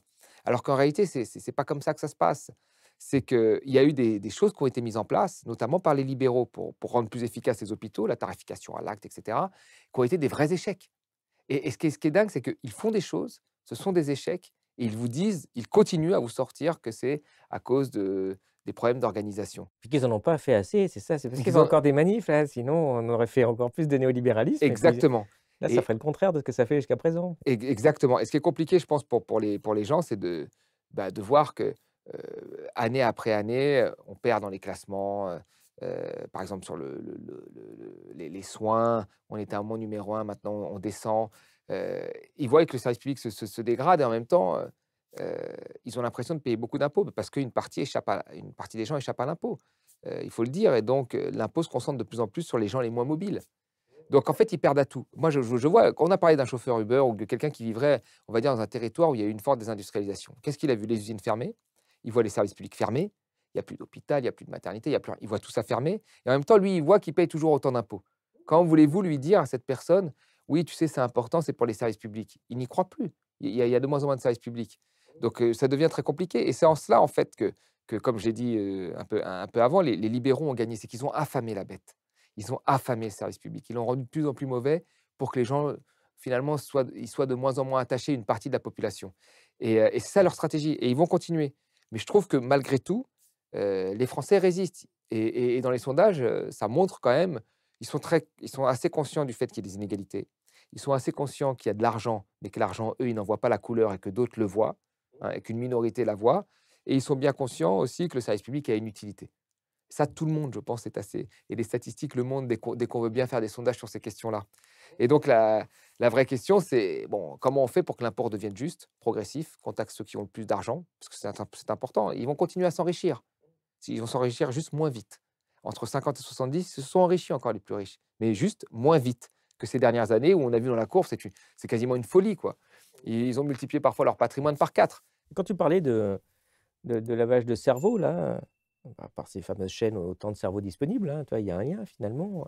Je pensais à un truc qui m'amuse et qui me scandalise, hein, mais parce que ça revient tous les ans, donc c'est un marronnier au bout d'un moment, ça devient presque drôle, ce fameux jour de libération fiscale, hein, qui sert à faire croire aux gens que la moitié finalement de toute la production nationale partirait en impôts, ce qui n'est pas vrai du tout. D'ailleurs, ce que tu rappelles aussi dans ton ouvrage, on a fait, on mettra en lien aussi d'ailleurs un article là-dessus, bah, qu'on sort toujours à peu près au mois de juillet, ça tombe à peu près à ce moment-là, pour démonter, expliquer que c'est pas vrai. En tout cas, c'est une belle illustration de ce lavage de cerveau, non? Oui, tout à fait. Ce qu'on veut faire croire aux Français, grosso modo, c'est que l'économie publique dominerait l'économie française et que l'économie privée serait très minoritaire. Avec cette histoire aussi de dépenses publiques, 59% de la dépense publique, 59% du PIB, donc il resterait 41% au secteur privé. C'est parfaitement faux. Le secteur privé est 3 fois plus élevé que le secteur public en France. Si on fait la dépense privée, qu'on aligne comme ça tous les éléments qui composeraient la dépense privée comme celle qui compose la dépense publique, on arrive à 200% du PIB. Donc en fait, le secteur privé est quand même majoritaire. Et vous voyez, moi, je n'oppose pas bêtement, comme mes adversaires, le public et le privé. Mes adversaires, en fait, ils ont envie, ça les dérange qu'il y ait un modèle social, ça les dérange qu'il y ait un service public. Ils aimeraient que tout soit privé. Ils ont ça dans la tête parce que les mécanismes de marché, les incitations, le fait de vouloir faire du profit, ça fait mieux fonctionner les choses. Ouais, puis Donc ça il donne un modèle alternatif, ça te montre qu'il peut y avoir un fonctionnement d'une structure avec ses défauts et ses qualités, qui soit différente de celle d'une entreprise privée, hein. Ouais, Et- mais leur enfin, c'est but, des libéraux qui n'aiment pas la concurrence, quoi. Donc, ouais, si on ouais, peut enlever la voilà. concurrence, un seul modèle, c'est mieux pour C'est ça. ouais. Et donc, il faut que le privé écrase le public. Or, moi, je dis pas qu'il faut que le public écrase le privé et qu'on soit Non, bien sûr. en Ouais. URSS. Je dis qu'il faut qu'on accepte que nous vivons dans une économie mixte. Et c'est ça, en fait, normalement. C'est pour ça que le débat devrait être apaisé là-dessus. Quand on a un ministre de la fonction publique qui félicite Elon Musk, qui part sur les jours les arrêts maladie des fonctionnaires, qui regarde au détail qui a plus d'arrêts maladie, on est vraiment sur un débat d'opposition du privé contre le public. Ce qu'a toujours fait Macron, C'est hein. même pas du débat à ce niveau-là, c'est quand même une pure manipulation C'est qui une ne rappelle pure. pas que dans le privé, une grosse partie des gens du privé ont ces jours de carence qui sont pris en charge par les régimes de Tout prévoyance à fait. d'entreprise, Tout ce qui à n'est pas le fait. cas du public.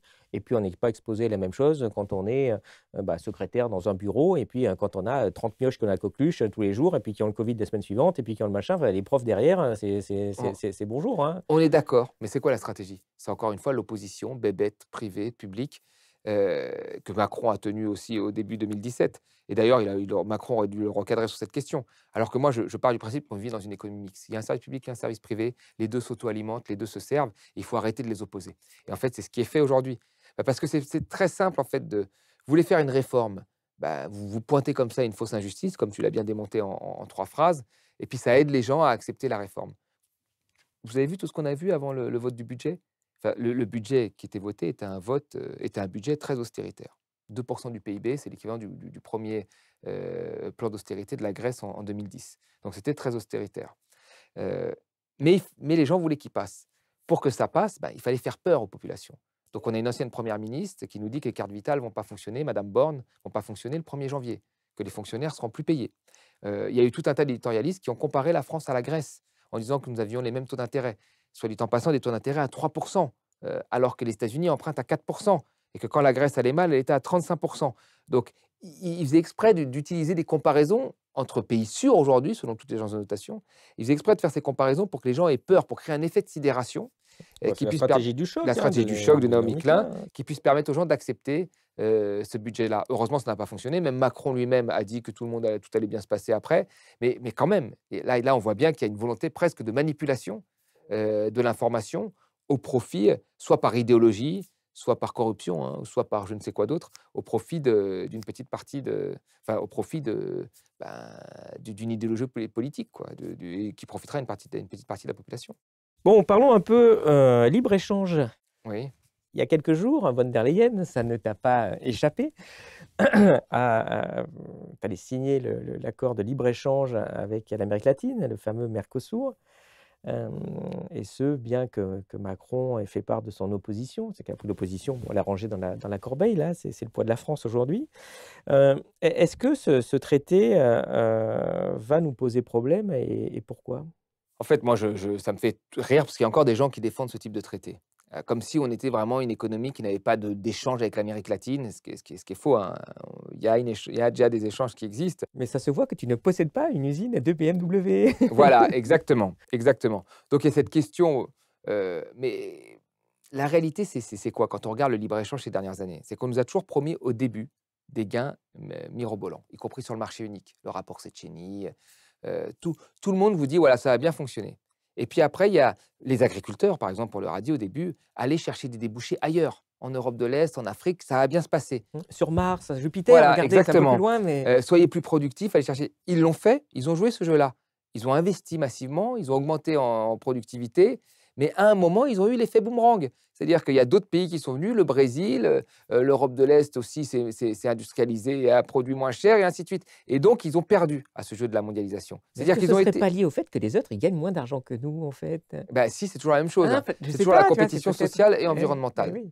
Donc là, se mettre avec des pays qui ont justement pas le même modèle social que nous, pas les mêmes salaires que nous, pas les mêmes normes environnementales que nous, ils risquent peut-être dans un premier temps, il peut y avoir des gains, c'est possible. Mais attention, très rapidement, je pense qu'on va se prendre un effet boomerang.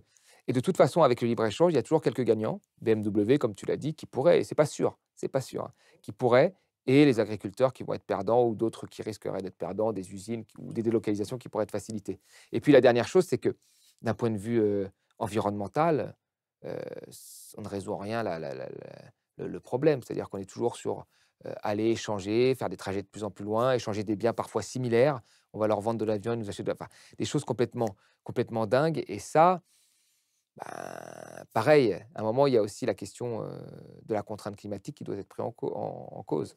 Donc on est sur vraiment quelque chose qui va être un choc de concurrence pour un certain nombre d'entreprises et des agriculteurs probablement, et qui va avoir un impact en termes environnementaux élevé. Donc c'est des décisions d'un autre siècle. Mais là, on voit bien comme l'idéologie permet de poursuivre. Alors les gens vont vous dire: «Oui, mais attention, on a quand même des clauses, des machins». Mais déjà, ce type de traités, ce sont des living agreements. C'est-à-dire que c'est des traités qui évoluent dans le temps. C'est pas figé quand on le signe, ça évolue, un living agreement. Et après, c'est des traités qui portent sur les normes, principalement, parce que les barrières douanières ne sont pas très élevées en Europe. Les normes, uniformisation des normes. Uniformisation des normes, c'est toujours vers la norme la plus faible en général que ça converge. Et la dernière chose, c'est qu'il y a des tribunaux arbitraux, où si les règles de l'investissement de base changent dues à des réglementations des pays, les entreprises peuvent se retourner pas sur les juridictions nationales, mais sur les tribunaux arbitraux, des tribunaux qui sont plutôt basés à Washington, qui prennent surtout en compte l'aspect des réglementations liées à l'investissement. Et ça, c'est dangereux parce que ça peut empêcher les politiques de faire des choix parfois pour l'environnement ou pour le social, parce qu'elles se disent que si les réglementations changent, eh ben, il y a un risque qu'elles soient attaquées et que nous payons tous l'addition à la multinationale. Donc, pour moi, c'est l'inverse de ce qu'il faut faire. Comme on le voit sur ce graphique, la France est en train de décimer son industrie. Évidemment, il y a de moins en moins de travailleurs, la production stagne depuis très longtemps. Évidemment, en conséquence, sur ce graphique suivant, on voit que notre balance, commerciale, est dans le rouge. Alors évidemment, après le pic, lié à la crise énergétique, mais on a toujours un très gros déficit. Alors, est-ce que c'est possible de construire une économie viable aujourd'hui sans, un peu de protectionnisme, comme le font, tu l'as dit, un peu rapidement, les États-Unis ou la Chine? Parce qu'il y a que nous qui nous ouvrons en disant: «Ouais, venez, prenez ce que vous voulez», quoi. Alors sur le déficit commercial, il faut déjà quand même rappeler ce que c'est. Par exemple, l'Italie, peut avoir un excédent commercial parce qu'aussi elle a une faible demande intérieure. Quand vous avez une forte demande intérieure, bah, vous consommez beaucoup et vous pouvez avoir un déficit commercial. Donc le déficit commercial n'est pas qu'une mauvaise nouvelle. Il y a beaucoup de pays qui sont très pauvres, qui sont exportateurs de pétrole ou de matières premières et qui restent très pauvres, qui ont un excédent commercial. Et puis il y a certains pays qui peuvent être très riches, comme les États-Unis, qui sont des grands consommateurs qui ont des revenus plutôt élevés comme la France aussi et qui peuvent avoir un déficit commercial. Donc il faut vraiment, c'est un indicateur, le déficit commercial, c'est un indicateur qu'il faut regarder, et faire attention. Mais après, ça ne doit pas être la boussole comme les déficits budgétaires. On peut parfois être très bien, avoir une forte croissance. Si on a une plus forte croissance que nos voisins de la zone euro, nous allons avoir des déficits commerciaux, en fait, parce que nous allons consommer une grosse partie de leurs biens. Et si un pays, limite les salaires et compresse ses salaires très fortement, comme c'est le cas de l'Allemagne, il va avoir un excédent commercial. Donc il faut vraiment regarder ça comme un indicateur. Mais après, sur la question de la réindustrialisation, c'est très, très important. C'est que Oui, parce que l'Italie a gardé quand même une industrie, assez puissante quand même, ouais, parce que ouais, nous, on a ouais, complètement ouais, laissé partir, hein. ouais, tout à fait, mais bon, elle a aussi vachement compressé les Oui, salaires, co et oui, comme oui, bien l'Allemagne. sûr, non L'Allemagne, son mais excédent s'explique en grosse partie sur la compression des salaires par rapport aux pays voisins de toute et façon, on est donc en régime de libre-échange avec des pays à bas salaire, il y a pas beaucoup de possibilités quand même, que tout à fait, compresser tes salaires ou, crever en fait, c'était le choix français, mais tout à fait. mais il Mais y a il jamais le faut choix de peut-être remettre en effet un peu de protectionnisme ah, il pour faut se mettre non, mais il faut protéger. remettre du protectionnisme, mais là Ce qui d'ailleurs n'est qu'une forme de, je dirais, de concurrence libre et non faussée, puisqu'ils aiment bien ce terme-là. Bah oui, mais si j'ai quelqu'un qui ne paye pas ses salariés, qui a pas de régime de protection sociale, c'est une concurrence faussée, distordue par ce ouais, ouais. mécanisme-là. Donc je veux dire, c'est pas forcément incompatible avec une vision même libérale de mettre du protectionnisme. Et bien sûr, tous les pays ont été protectionnisme au 19e siècle pour démarrer leur développement industriel. Non, bien sûr et le fait, par exemple, qu'on fasse jouer l'achat public, les services publics qui achèteraient des voitures, mais et des voitures, françaises ou européennes en fonction de ce que vous décidez, mais disons françaises. Mais après, il y a 2 choses pour que le protectionnisme fonctionne bien, pour moi, il y a 2 choses. La 1re des choses, c'est d'identifier vraiment les industries que l'on veut protéger. Parce qu'il y a une grosse partie des biens que nous consommons que nous fabriquons plus aujourd'hui. Des stylos, des choses comme ça. Mais ça, c'est important, voilà, de savoir ce que l'on juge être important. Et effectivement, quand on le juge être important pour des raisons stratégiques, d'innovation, de sécurité, médicale, de santé, bah, on les protège. La question du Doliprane, là, l'usine du Doliprane qui a fermé, voilà, on aurait dû rapatrier les actifs, tout, pour qu'on ait de l'amont à l'aval une chaîne de production d'un médicament. Ça, c'est important pour moi. Donc On vient il de faire faut un article d'ailleurs sur ça, sur Elucide, on vous le mettra en lien aussi. ouais, ouais et ce qui est important vraiment, c'est d'avoir une stratégie et déjà ça, la condition, c'est d'avoir un stratège quand même à la tête de l'État. Ça, c'est la première des choses. Ça, c'est important et après, une fois qu'on a choisi les entreprises que l'on protège, il faut qu'elles respectent aussi les règles. Parce que si une entreprise, par exemple, du CAC 40 qui serait protégée, dit après: «Ouais, mais moi, je me casse aux Pays-Bas» ou «Moi, je paye mes impôts ailleurs», là, il y a un problème. Vous voyez? Moi, je me souviens que monsieur Sapin, il était rentré dans une Tesla. Il avait fait le salon de l'automobile aux États-Unis, il était ministre de l'économie à l'époque. Il est rentré dans une Tesla, il a dit: «On va faire venir Tesla en France». Bon, en faisant venir Tesla en France, il offre un concurrent à nos 2 constructeurs automobiles, dont l'État est plus ou moins actionnaire, hein, en plus, ce qui est stupide. Voilà, mais en même temps, si nous choisissons que les gagnants soient ces 2 entreprises, françaises automobiles, il faut absolument qu'elles se comportent aussi bien, qu'elles respectent un certain nombre de règles. Donc la protection, c'est pas que pour protéger, c'est pas pour protéger une rente ou des grands salaires de grands patrons. C'est pour protéger aussi parce qu'il y a une stratégie, derrière. Alors les gens, ils vous disent protectionnisme pour se protéger, mais de quoi? De qui? Et pour quelle stratégie après? Ça, c'est des vraies questions de fond, mais plus personne s'y intéresse. Tu expliques, dans ta BD qu'il y a une question qu'il faut toujours se poser, comme tu as dit tout à l'heure aussi, c'est, à qui ça profite? À qui profite vraiment ce système néolibéral de libre-échange? Ils profitent au 1. C'est pour ça que j'ai appelé ma BD «L'économie pour les 99. Non, ils profitent au 1. Alors j'ai mis 1, peut-être un peu plus, mais ils profitent à une petite partie de la population. Celle qui a du patrimoine, tu l'as dit, celle qui a des revenus financiers, des actifs financiers, comme tu l'as dit, heu, celle qui a réussi à établir un certain nombre de règles permettant à ce patrimoine, mobilier et immobilier de s'auto-valoriser. Donc plus vous êtes riche, plus vous profitez du système depuis les années 80. Donc le 1%, je trouve que c'était une bonne séparation qui a été utilisée un certain nombre de fois. Parlons un peu, du sujet, dette publique puisqu'elle atteint 3 200 milliards d'euros actuellement. C'est un sujet, qui est souvent mis en avant par la droite, qui se sert de cette sorte d'excuse, pour défendre des politiques, d'austérité. Sujet qui semble assez peu pris au sérieux par la gauche en retour, qui parfois suggère même, d'en annuler, une partie via la banque centrale. Pour commencer sur ce sujet un peu technique, comment tu te positionnes toi sur ce point d'annulation, de la dette détenue par la banque Non, non, moi centrale? je suis contre. J'ai tenu une tribune avec d'autres, hein. On a écrit une tribune dans Le Monde pour dire qu'en l'état actuel des choses, on ne pensait pas que c'était la bonne solution. Parce que nous nous endettons encore à des taux, qui sont très faibles, et je veux dire, il y a pas de problème réel sur notre dette en fait. En réalité, il y a pas de problème réel. Alors là, il y a eu un dérapage. Effectivement, il y a eu un dérapage de déficit énorme. C'est surtout ça qui n'a pas rassuré les gens. Et ce dérapage de déficit, il a eu lieu parce qu'il y a eu comment vous dire? Un grand manquement à Bercy, des erreurs de calcul, pour utiliser ce terme-là, hein, ou de l'ingénierie, mathématique, on va dire, allez, comptable, de l'ingénierie comptable, comme disait, monsieur Fitoussi, l'économiste. Donc, il y a eu ça qui est un manque de confiance, et vous avez aujourd'hui une instabilité politique et la difficulté pour la France de passer un budget, ce qui crée une instabilité supplémentaire et qui peut miner un peu, je dis bien, la confiance, ou faire qu'il y aura une prime de risque sur les taux. Mais les taux restent très faibles malgré tout. Nous n'avons pas de gouvernement réel, pas de budget depuis l'été. Nous n'avons pas de gouvernement, une instabilité politique globale depuis l'été. Les taux restent faibles. Ils étaient plus élevés dans les années 90, les taux, hein, ils étaient au-dessus de 5. Les États-Unis ont un taux à 4. Nous, nous sommes à 3. Donc, les investisseurs veulent toujours notre dette. Vous savez, les investisseurs, ils ont des milliards. Ils doivent ventiler ces milliards sur des pays, sur du privé, du public, les fonds de pension, les grands assureurs.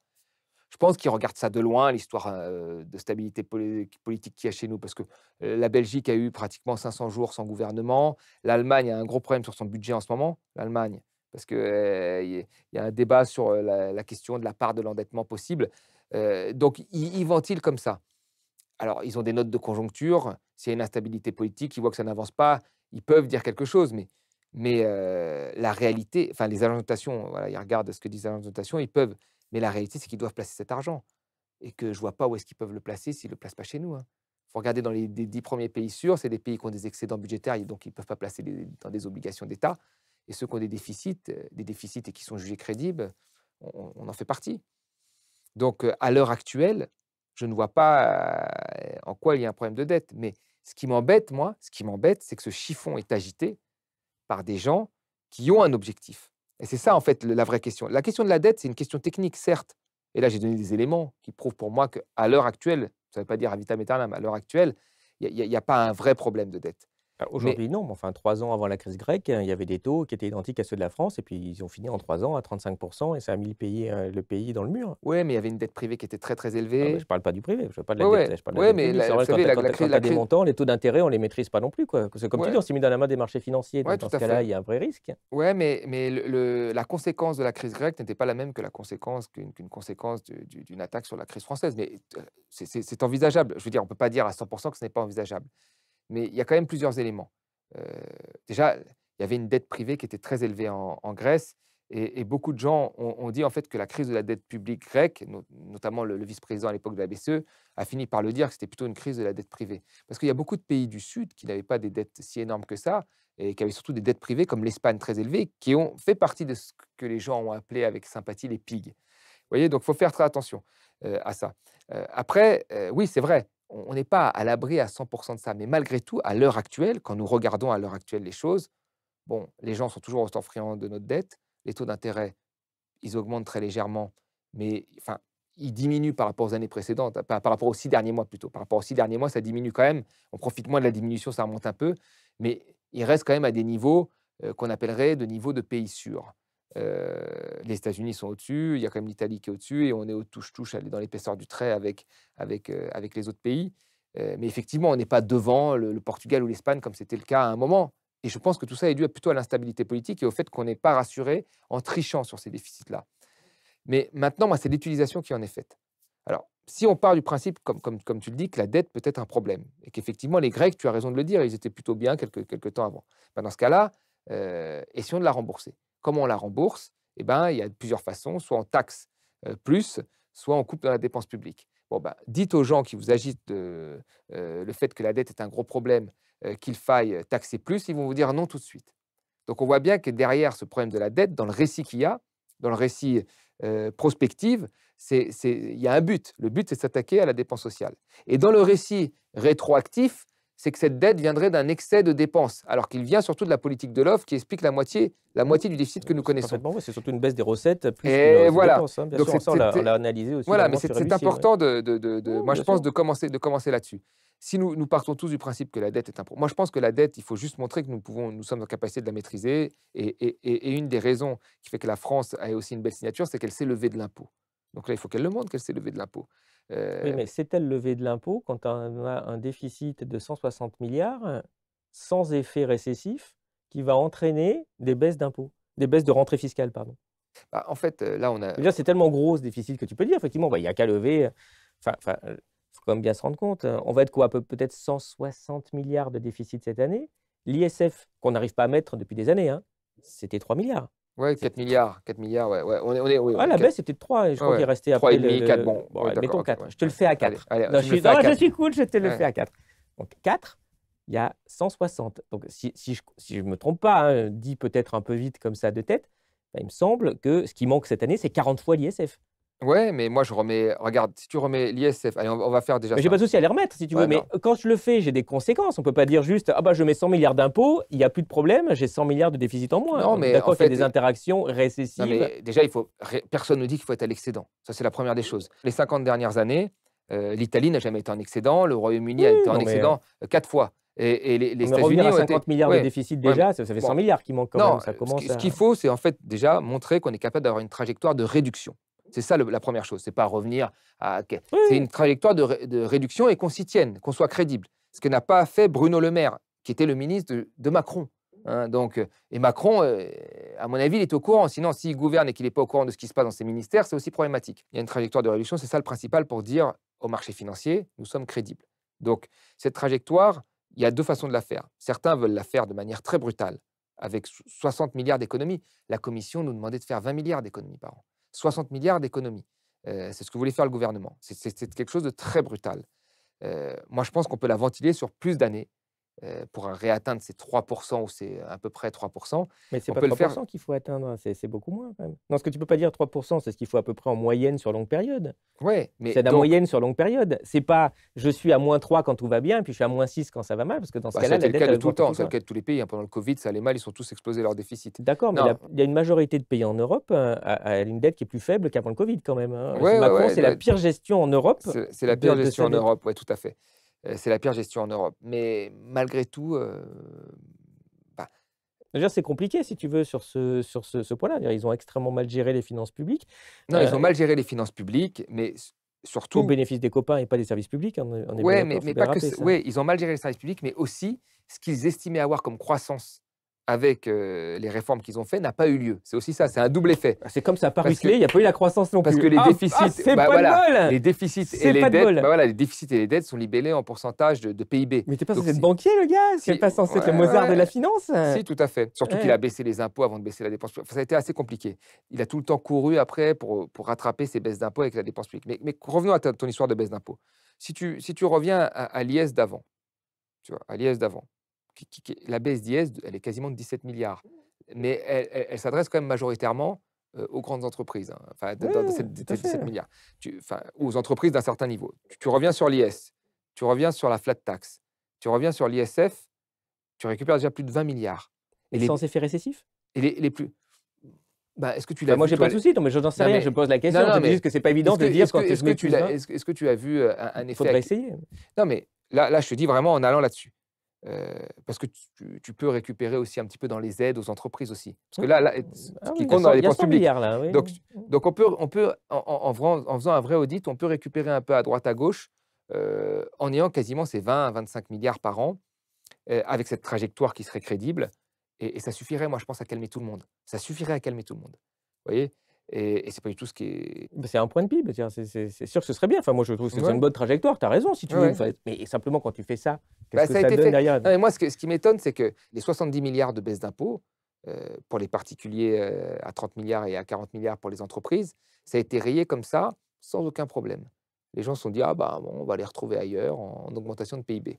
Le CICE, ça a coûté un pognon de dingue. Ça a été rayé comme ça. Le crédit impôt Et recherche, ce le crédit impôt scandale! recherche, surtout pour les grosses entreprises, Bien parce que les sûr. PME Non, quand mais les même, petites, mais très les bien. petits et voilà. Mais tout ça, c'était de l'argent, des pertes énormes d'argent. Et ce qui est dingue, c'est qu'une fois que c'est établi, on ne peut plus jamais revenir dessus, parce que les gens disent: «Ça va craquer». Mais moi, je ne suis pas d'accord avec ça. C'est-à-dire que ça n'a pas fonctionné, on doit revenir à un Ah moment. oui, bien sûr, ouais. Et donc là, les baisses d'impôts de Macron, elles n'ont pas eu les effets escomptés. Donc on peut en revenir sur une partie. On peut trouver peut-être 10 milliards, allez, on va être plus gentil, on peut trouver peut-être 10 milliards sur les baisses d'impôts et puis après on peut aller chercher sur les aides aux entreprises, on trouve nos 20-25 milliards et déjà on a une trajectoire. Mais Et tu là, sais, tu l'as bien dit tout à l'heure, je n'ai pas réagi sur le moment, mais ce petit passage était assez drôle, hein, quand tu disais: «Oui, mais Macron, il a commencé par baisser les impôts avant de faire le reste». Mais c'est sûr que quand tu commences en étant en déficit, donc il ouais, te manque d'argent, à baisser tes recettes, c'est pas très, très bon pour les et déficits. et Macron a fait tout ce que personne n'a osé faire avant à droite et même Hollande. Hollande, le CICE, la loi travail, Chirac, De Villepin, c'était le CPE, ça n'avait rien à voir avec la loi travail. La loi travail, maintenant, il faut voir ce que c'est. Il a été dans la même logique et il est co-responsable effectivement des déficits et de la dette. Donc, il faut peut-être revenir sur un certain nombre de réformes qu'il a fait, lui, plutôt que de casser des choses qui profitent au plus grand nombre. Et après, quand on a une trajectoire crédible, ben, on laisse. Parce que quand même, où vont mettre la vraie question que je me pose, c'est où vont mettre où est-ce qu'elles vont mettre ces grands fonds de pension, où ils vont mettre leurs milliards? S'il n'y a plus la Mais France, il y a pas. d'accord, enfin, tu peux Mais ils vont pas t'investir tout en mettre en Asie, Allemagne. non, mais En d'accord, Allemagne enfin, avec il un y point a de pas que il y réception. a pas que En l'Europe, Asie, hein. ouais, mais est-ce que c'est des placements très sûrs? En Chine, Oui, parti enfin, il y a un communiste? moment, on va se Bah, je demander enfin, moi, je serais investisseur, je ne serais pas très, très sûr. Là, des gouvernements qui changent tous les 15 jours, hein, des gens qui sont bah, incapables nous de sommes un vieux réduire un pays. Non, déficit à mais je pense que les 260 gens milliards. nous sommes quand même un Et tu sais quoi? La Grèce est encore beaucoup plus vieux comme pays. Puis au bout d'un moment, ça, le problème, c'est de la confiance. Elle est là et puis elle s'en va du jour au lendemain sans raison particulière parce que la Grèce, en 2012, a pas eu des changements terribles par rapport à 2008 ou à 2006, hein. C'était des oui, mais il y avait trajectoires. des en fait, il y avait quand même des signes, je me permets de le dire quand même, il y avait des signes de surchauffe que les gens ne voulaient pas voir. C'est comme la crise américaine. Effectivement, la crise américaine, c'est pareil. 1 an avant, 2 ans avant, tout le monde disait que c'était génial, que ça tenait. Nicolas Oui! Sarkozy Ah voulait faire mais des subprimes, on s'en souvient. Enfin, c'était c'était vraiment le royal. voilà, c'était royal.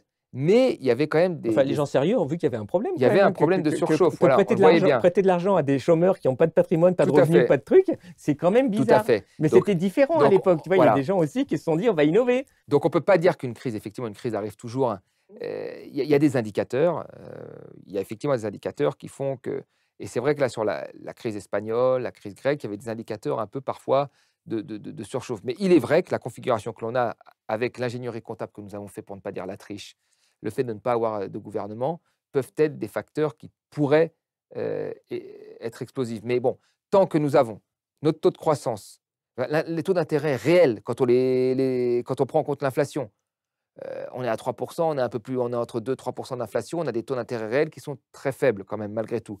Il faut les comparer au taux de croissance, ça se tient. C'est-à-dire que, c'est pas des taux d'intérêt qui sont largement au-dessus du taux de croissance qui pourraient Bah, entraîner aujourd'hui non, mais dans 2 ans, tu as cet effet l'idée du taux? ouais, ouais, non mais tu as raison. Moi je regarde aujourd'hui Ah l'affaire, bah, non, je mais regarde aujourd'hui aujourd'hui tout va l'affaire. très bien, mais Donc ouais, bah, les mais je dirais investissements tout fumeur aujourd'hui, il va très bien, hein. non, Après la mais question c'est à qu'est-ce partir que de ce tu fais moment-là, pour non mais l'avenir, la quoi? situation elle est là. C'est-à-dire qu'il ne faut pas un moment que le remède soit pire que le mal. Ça, c'est Or ce sûr. qu'on nous propose là, pour moi, c'est un remède qui est pire que le mal. Si nous faisons les 60 milliards d'économies, il risque d'y avoir après ce qui s'est passé pour la Grèce, des plans, Ah des bah, ça plans sur marche plans, des plans sur plans. non, je pense que ça C'est marchera pas, bien sûr, voilà, hein. Mmh. exactement.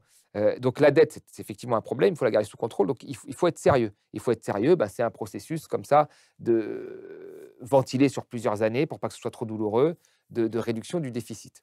Il y a quand même un point sur lequel je voudrais discuter avec toi, parce que c'est vrai que je sais pas, tu as c'est une vision assez fréquente dans le camp je dirais, d'une économie voilà, plus progressiste et plus juste, cette vision de la dette, mais qui m'étonne un petit peu. Alors, enfin, tu dénonces justement le fait que la droite se sert de cet argument pour aller détricoter les services publics, pour aller couper les aides sociales, ce qui est évidemment totalement injuste, inacceptable, inefficace. Mais il y a un point, enfin, de toute façon, en plus les médias ne mettent jamais évidemment en avant, c'est le fait que quand on regarde, par exemple ici, l'augmentation de la dette chaque année en fonction de la couleur politique et des ministres de l'économie, enfin, on se rend bien compte qu'à la base, les gens qui font de la dette, comme des gorées, c'est les gouvernements de droite. C'est ceux qui, du jour, enfin, du matin jusqu'au soir, t'expliquent que la dette, c'est un problème. Regardez nos petits-enfants, qu'est-ce qu'on va laisser, ça va être terrible, machin, blablabla, blablabla, qui ont un discours sans arrêt. Heureusement que nous, on est là. Faut pas donner le pouvoir à la gauche. Ils vont nous faire de la dette et du déficit. C'est eux qui font la dette. Et quand même, Bruno Le Maire va rester monsieur 1000 milliards, dont seulement à peu près 200 milliards à cause du Covid, un chiffre officiel du gouvernement. Donc, on voit très bien que la droite a une énorme appétence à faire de la dette. De toute façon, tu m'étonnes. Ils ont tous, en plus, des fonds d'assurance vie colossaux. Ils se rémunèrent leur épargne tranquillement sur le compte de l'État. Moi, ce qui m'étonne un peu, c'est que je trouve qu'en face, les économistes qui sont plutôt de gauche ont quand même des discours en général qui disent oui, mais la dette, c'est pas très grave, il n'y a pas de problème, il faut investir, sans déjà, d'une part, dénoncer le truc qui est au jour d'aujourd'hui. Bah, ça va être 50 milliards qu'on va filer à Bernard Arnault, machin, et aux retraités de Californie. Donc, c'est comme un vrai pillage d'argent public au bénéfice de la rémunération du capital. Alors qu'au lieu de faire, alors pas au niveau actuel, c'est compliqué, hein, mais enfin, on parle des situations d'il y a quelques années, on pourrait dire, bah, il n'y a qu'à lever des impôts pour qu'on soit pas forcément à l'équilibre, mais enfin, le déficit, de façon à stabiliser au moins notre endettement en cas pour pouvoir faire face en cas de problèmes futurs. Je veux dire, quand tu es attaché à l'État, aux services publics, bah, tu veux bien les financer. Normalement, l'État, il se finance par de l'impôt, il ne se finance pas par de la dette, parce qu'évidemment, ça va très mal finir, cette chose-là. Sur ce deuxième graphique, on voit parce que tu en parles un peu dans ton livre. En bleu, c'est l'évolution de la dette française, donc qui atteint 3200 milliards. Et les taux. En orange, à une échelle différente, mais pour qu'on puisse comparer, on voit l'augmentation on voit l'évolution des intérêts qu'on verse sur la dette. Et on voit très bien que des années 60 jusqu'aux années à peu près 2000, bien évidemment, et fort logiquement, ça évolue en même temps, la dette augmente, les intérêts qu'on paye augmentent.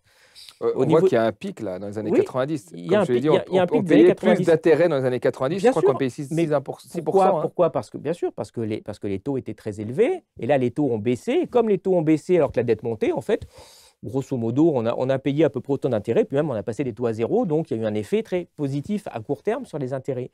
Mais par contre, si les taux d'intérêt dans 1 an, dans 2 ans, dans 3 ans reviennent à 6%, bah 6% sur 3200 milliards, c'est 180 milliards d'intérêts à verser. Alors ça ne se fait pas du jour au lendemain, il faut compter plusieurs années, mais on voit qu'on est dans une optique où si on avait ce montant-là d'intérêts à verser, bah, on se retrouverait dans une destruction totale des services publics. Donc on voit qu'il y a un vrai risque. Alors tu dis aujourd'hui, et tu as raison, il n'y a pas de problème, aujourd'hui les taux sont toujours à 3, ils ont un peu monté ces derniers temps. C'est vrai, pas beaucoup, il n'y a pas de gros problème. Mais j'ai envie de dire, on voit très bien que ça pose un problème aussi de se mettre dans la main des marchés financiers à ce Bien point-là. sûr. Non, mais Si Macron, dans 6 mois, ayant épuisé son 5e Premier ministre, se décide par un éclair de lucidité ou une pression du MEDEF à partir, et imaginons qu'on se retrouve avec, savoir pourquoi, une affaire de costume encore au dernier moment, un deuxième tour Mélenchon-Le Pen, et imaginons que Mélenchon passe. Ils vont devenir quoi les taux d'intérêt? et nous verrons. Ah bah oui, mais tu crois qu'ils vont baisser? Non, mais on ne sait Tu pas. crois que il y On avait a- Varoufakis à ta place il y a quelques mois, qui s'est retrouvé dans cette situation où tout d'un coup, tu as la Banque centrale qui te dit ce que je vais faire, je vais couper tous vos distributeurs d'argent Oui, chez vous mais si ça se passe il faut mal. vraiment voir le rapport de force qui est établi. Moi, Varoufakis, il a très bien Ok, expliqué. c'est petit la Grèce, c'est pas la France, tu me C'est diras. c'est 3-4% du PIB de la zone euro. Je crois que D'accord. la France, on est à 20% de la zone euro. Oui, Si demain la France tombe, toute la zone euro tombe. oui, mais Donc ça, le rapport de c'est. force n'est pas le même. Ah Mais oui, alors mais bon, après, après, là, ça là où arrive, je. hein. Oui, mais Ah quand bah même, oui, là, mais. tout le monde aurait y perdre. Mais bon, peut-être, hein. Non, je suis d'accord, ça ne sera pas mais- fait de la même façon. Non, non, ne mais serait-ce après, que ça les dépend intérêts, tu vois, aussi. c'est des taux d'intérêt qui montent, c'est des marchés financiers qui ont peur, c'est qu'est-ce qui se passe en France. Je veux dire, tu vois, il y a un impact aussi politique, il n'est pas que, financier, il n'est pas qu'économique. On voit très bien que quand tu dois. Enfin, l'année bien prochaine, sûr. c'est 500 milliards d'euros qu'il faut trouver sur les marchés financiers. 500 milliards à trouver. Bon, Donc on voit que jusqu'à- c'est difficile d'avoir des politiques progressistes. On va dire, tiens, je vais m'attaquer au marché financier. Il y a des implications à la dette qui sont aussi politiques. Et tu vois, je veux dire, entre le fait d'enrichir les plus riches au lieu d'avoir levé des impôts, mais d'utiliser la facilité de la dette, et d'un autre côté, l'impact et le risque politique que ça donne, pourquoi est-ce qu'à gauche, on sous-estime autant ce risque-là? Parce que la dette a augmenté partout, parce qu'il y a eu un certain nombre de gens, quand on les relie le rapport Pébro, quand on voit ces grands économistes, ces éminents économistes qui nous avaient dit au-delà de 90% de dette, ça ne fonctionnera plus, il n'y aura plus de croissance. Ils avaient fait quelques erreurs de calcul, soit dit en passant, mais nous les avons dépassées, il n'y a pas de souci. Avant le Covid, on nous disait quoi avant le Covid? Que la dette dépassait les 100%, que ça allait être une catastrophe. Les pays riches ont trouvé énormément d'argent pendant le Covid. Donc, je pense que pour les gens, c'est de plus en plus difficile à entendre parce que toutes les économies qui ont été faites sur le service public, qui ont été faites pour l'hôpital, ils ont été faits au nom de la dette. On aurait pu être assis, toi et moi, à la même époque en 2011 et tu aurais tenu peut-être le même discours. Ah, Et, je tenais le voilà, même discours, je n'ai voilà, pas changé. voilà. Sauf que moi, à l'époque, en 2011, la dette a été plus Ben forte, en voilà. effet. Et Ça a donc, tout le monde augmenté. disait en 2011, attention, nous allons perdre le triple A en France en 2012, nous allons être mangés par les marchés financiers, il faut faire des économies. Et c'est ce que nous avons fait dans la zone euro, hein, mais c'est ce que nous avons fait aussi chez nous. Le PS en partie après, il a fait des suppressions de postes à l'hôpital, etc. Et alors, rien ne s'est passé. Donc moi, je pense qu'il faut... Non, mais je... Non, mais du coup, tu dirais, c'est passé. non, mais Est-ce qu'on n'est pas justement mangé actuellement par les marchés financiers? si, on a mis... enfin, Je veux dire, pourquoi ça a été construit par l'Union européenne, ça. Ah, mais Ça a complètement, été bien construit sûr. par l'Union européenne C'était le qui a but. voulu, qui a voulu que les marchés financiers soient les juges de paix. Très bien. Ceci étant, à leur décharge, ils estimaient que ça empêcherait d'arriver à ça. Et ils ont dit, ouais, Ouais, tout à c'était fait. drôle quand même. Ils ont dit, on va vous mettre dans la main des Mais- marchés financiers, comme ça, il y aura des bonnes gestions. On Mais voit qu'au contraire, l'euro a été un laxisme encore. ouais, encore tout à plus fait. Mais gros. la BCE a évolué quand même sur un certain nombre de ces questions liées à la dette, ce qui nous a permis quand même, elle a racheté une partie des dettes, etc. Elle a fait une politique qui nous a permis aussi de nous endetter sans risque. Non, la question pour moi, on s'endette pourquoi? Et quand on regarde depuis les années 80, nos déficits qui amènent à la dette, hormis la période 90-93, hormis la période de 2008 et hormis la période Covid, les déficits ont servi l'investissement. Ils ont servi l'investissement. Peut-être pas assez, hein, mais ils ont quand même servi l'investissement. Je suis comme toi, je n'ai pas ma boule de cristal, je regarde les choses de manière factuelle. Effectivement, là, il y a eu un dérapage et il y a une instabilité politique et il faut absolument qu'on ait un plan de sortie. Mais après, l'endettement se fait dans tous les grands pays Ah, bien sûr, non, riches. c'est un problème occidental. C'est un problème occidental, bien voilà. sûr. Qui est loin d'être qui est- un peu pire parce qu'ils n'ont pas des Lumières. Ouais, mais aussi Mais parce c'est que... le même problème quand tu le regardes, tu as des trajectoires assez inquiétantes en Occident. Ouais, au Royaume-Uni, la dette, par exemple, a augmenté plus vite, même si elle est en dessous de nous, mais elle a augmenté plus vite Bien entre sûr. 2008 et 2016 que chez nous. Ça a été le cas aussi, par exemple, de pays comme le Canada. Donc, voilà, il faut... bon, là, effectivement, on est sur le deuxième pays. Je crois qu'il n'y a que la Grèce et l'Italie qui sont au-dessus de nous, hein, me semble-t-il. Oui, tout à fait. Donc, La oui. gestion macroniste est catastrophique. Oui, la gestion pour macroniste les est services publics à l'avenir, bien sûr. Mais de c'est toute façon, ce inquiétant. qui s'est passé ces dernières années, ce que l'on voit depuis 2000, ça a été quoi? Ça a été sans cesse des baisses d'impôts qu'on n'a pas pu rattraper par des coupes dans la dépense publique, qui ont créé du déficit et de la dette. Après, il y a quand même deux, c'est là que le schéma précédent, je ne peux pas être 100% d'accord, c'est qu'il y a eu quand même deux crises majeures qui ont frappé, qui ont été sous la droite. C'est la crise 2008 et la crise du Covid. À la suite de la crise Covid, il y a eu quand même la crise inflationniste. Je ne suis pas sûr qu'un gouvernement de gauche n'aurait pas vu également sa dette augmenter, parce que les dettes ont augmenté dans tous les pays. Le vrai problème aujourd'hui du déficit quand même, en partie, c'est aussi les baisses d'impôts. Hein. Ça, on ne peut pas dire que Macron, on ne peut pas excuser Macron là-dessus. Ah bah non, Mais bien après, sûr. sur le Covid et la crise 2008, même si un gouvernement de gauche avait été là, la crise 2008, il aurait fait la même chose. Il aurait renfloué les banques, etc. Et la dette aurait augmenté. Pour finir, est-ce que selon toi, on peut parler de démocratie dans un pays où finalement la majorité des institutions sont tournées vers les 0,1%? Ben, je pense que oui, c'est un problème, c'est un problème démocratique. Alors, je ne suis pas politologue, on peut dire effectivement ce que l'on veut, puisqu'on peut avoir des critiques sur Macron sans qu'on vienne nous chercher à la maison, bien que ça puisse, c'est arrivé quand même quelquefois. Mais il y a quand même le débat démocratique, pour moi, ne va pas jusqu'au bout. On essaie d'influencer quand même les gens. Le débat en économie, pour moi, il n'est pas bien tenu d'une manière démocratique parce qu'il y a quand même un discours dominant qui est bien présent. Et je veux dire, des gens comme Acrimed l'ont montré de manière purement factuelle en regardant les émissions et qui était invité et quelle position il défendait. Et ça, c'est un problème. Et aujourd'hui, les gens ne sont pas dupes. Ils vont chercher une information ailleurs. Mais après, quand on va chercher de l'information ailleurs, encore une fois, il faut avoir la capacité, moi je pense, de trier le vrai du faux.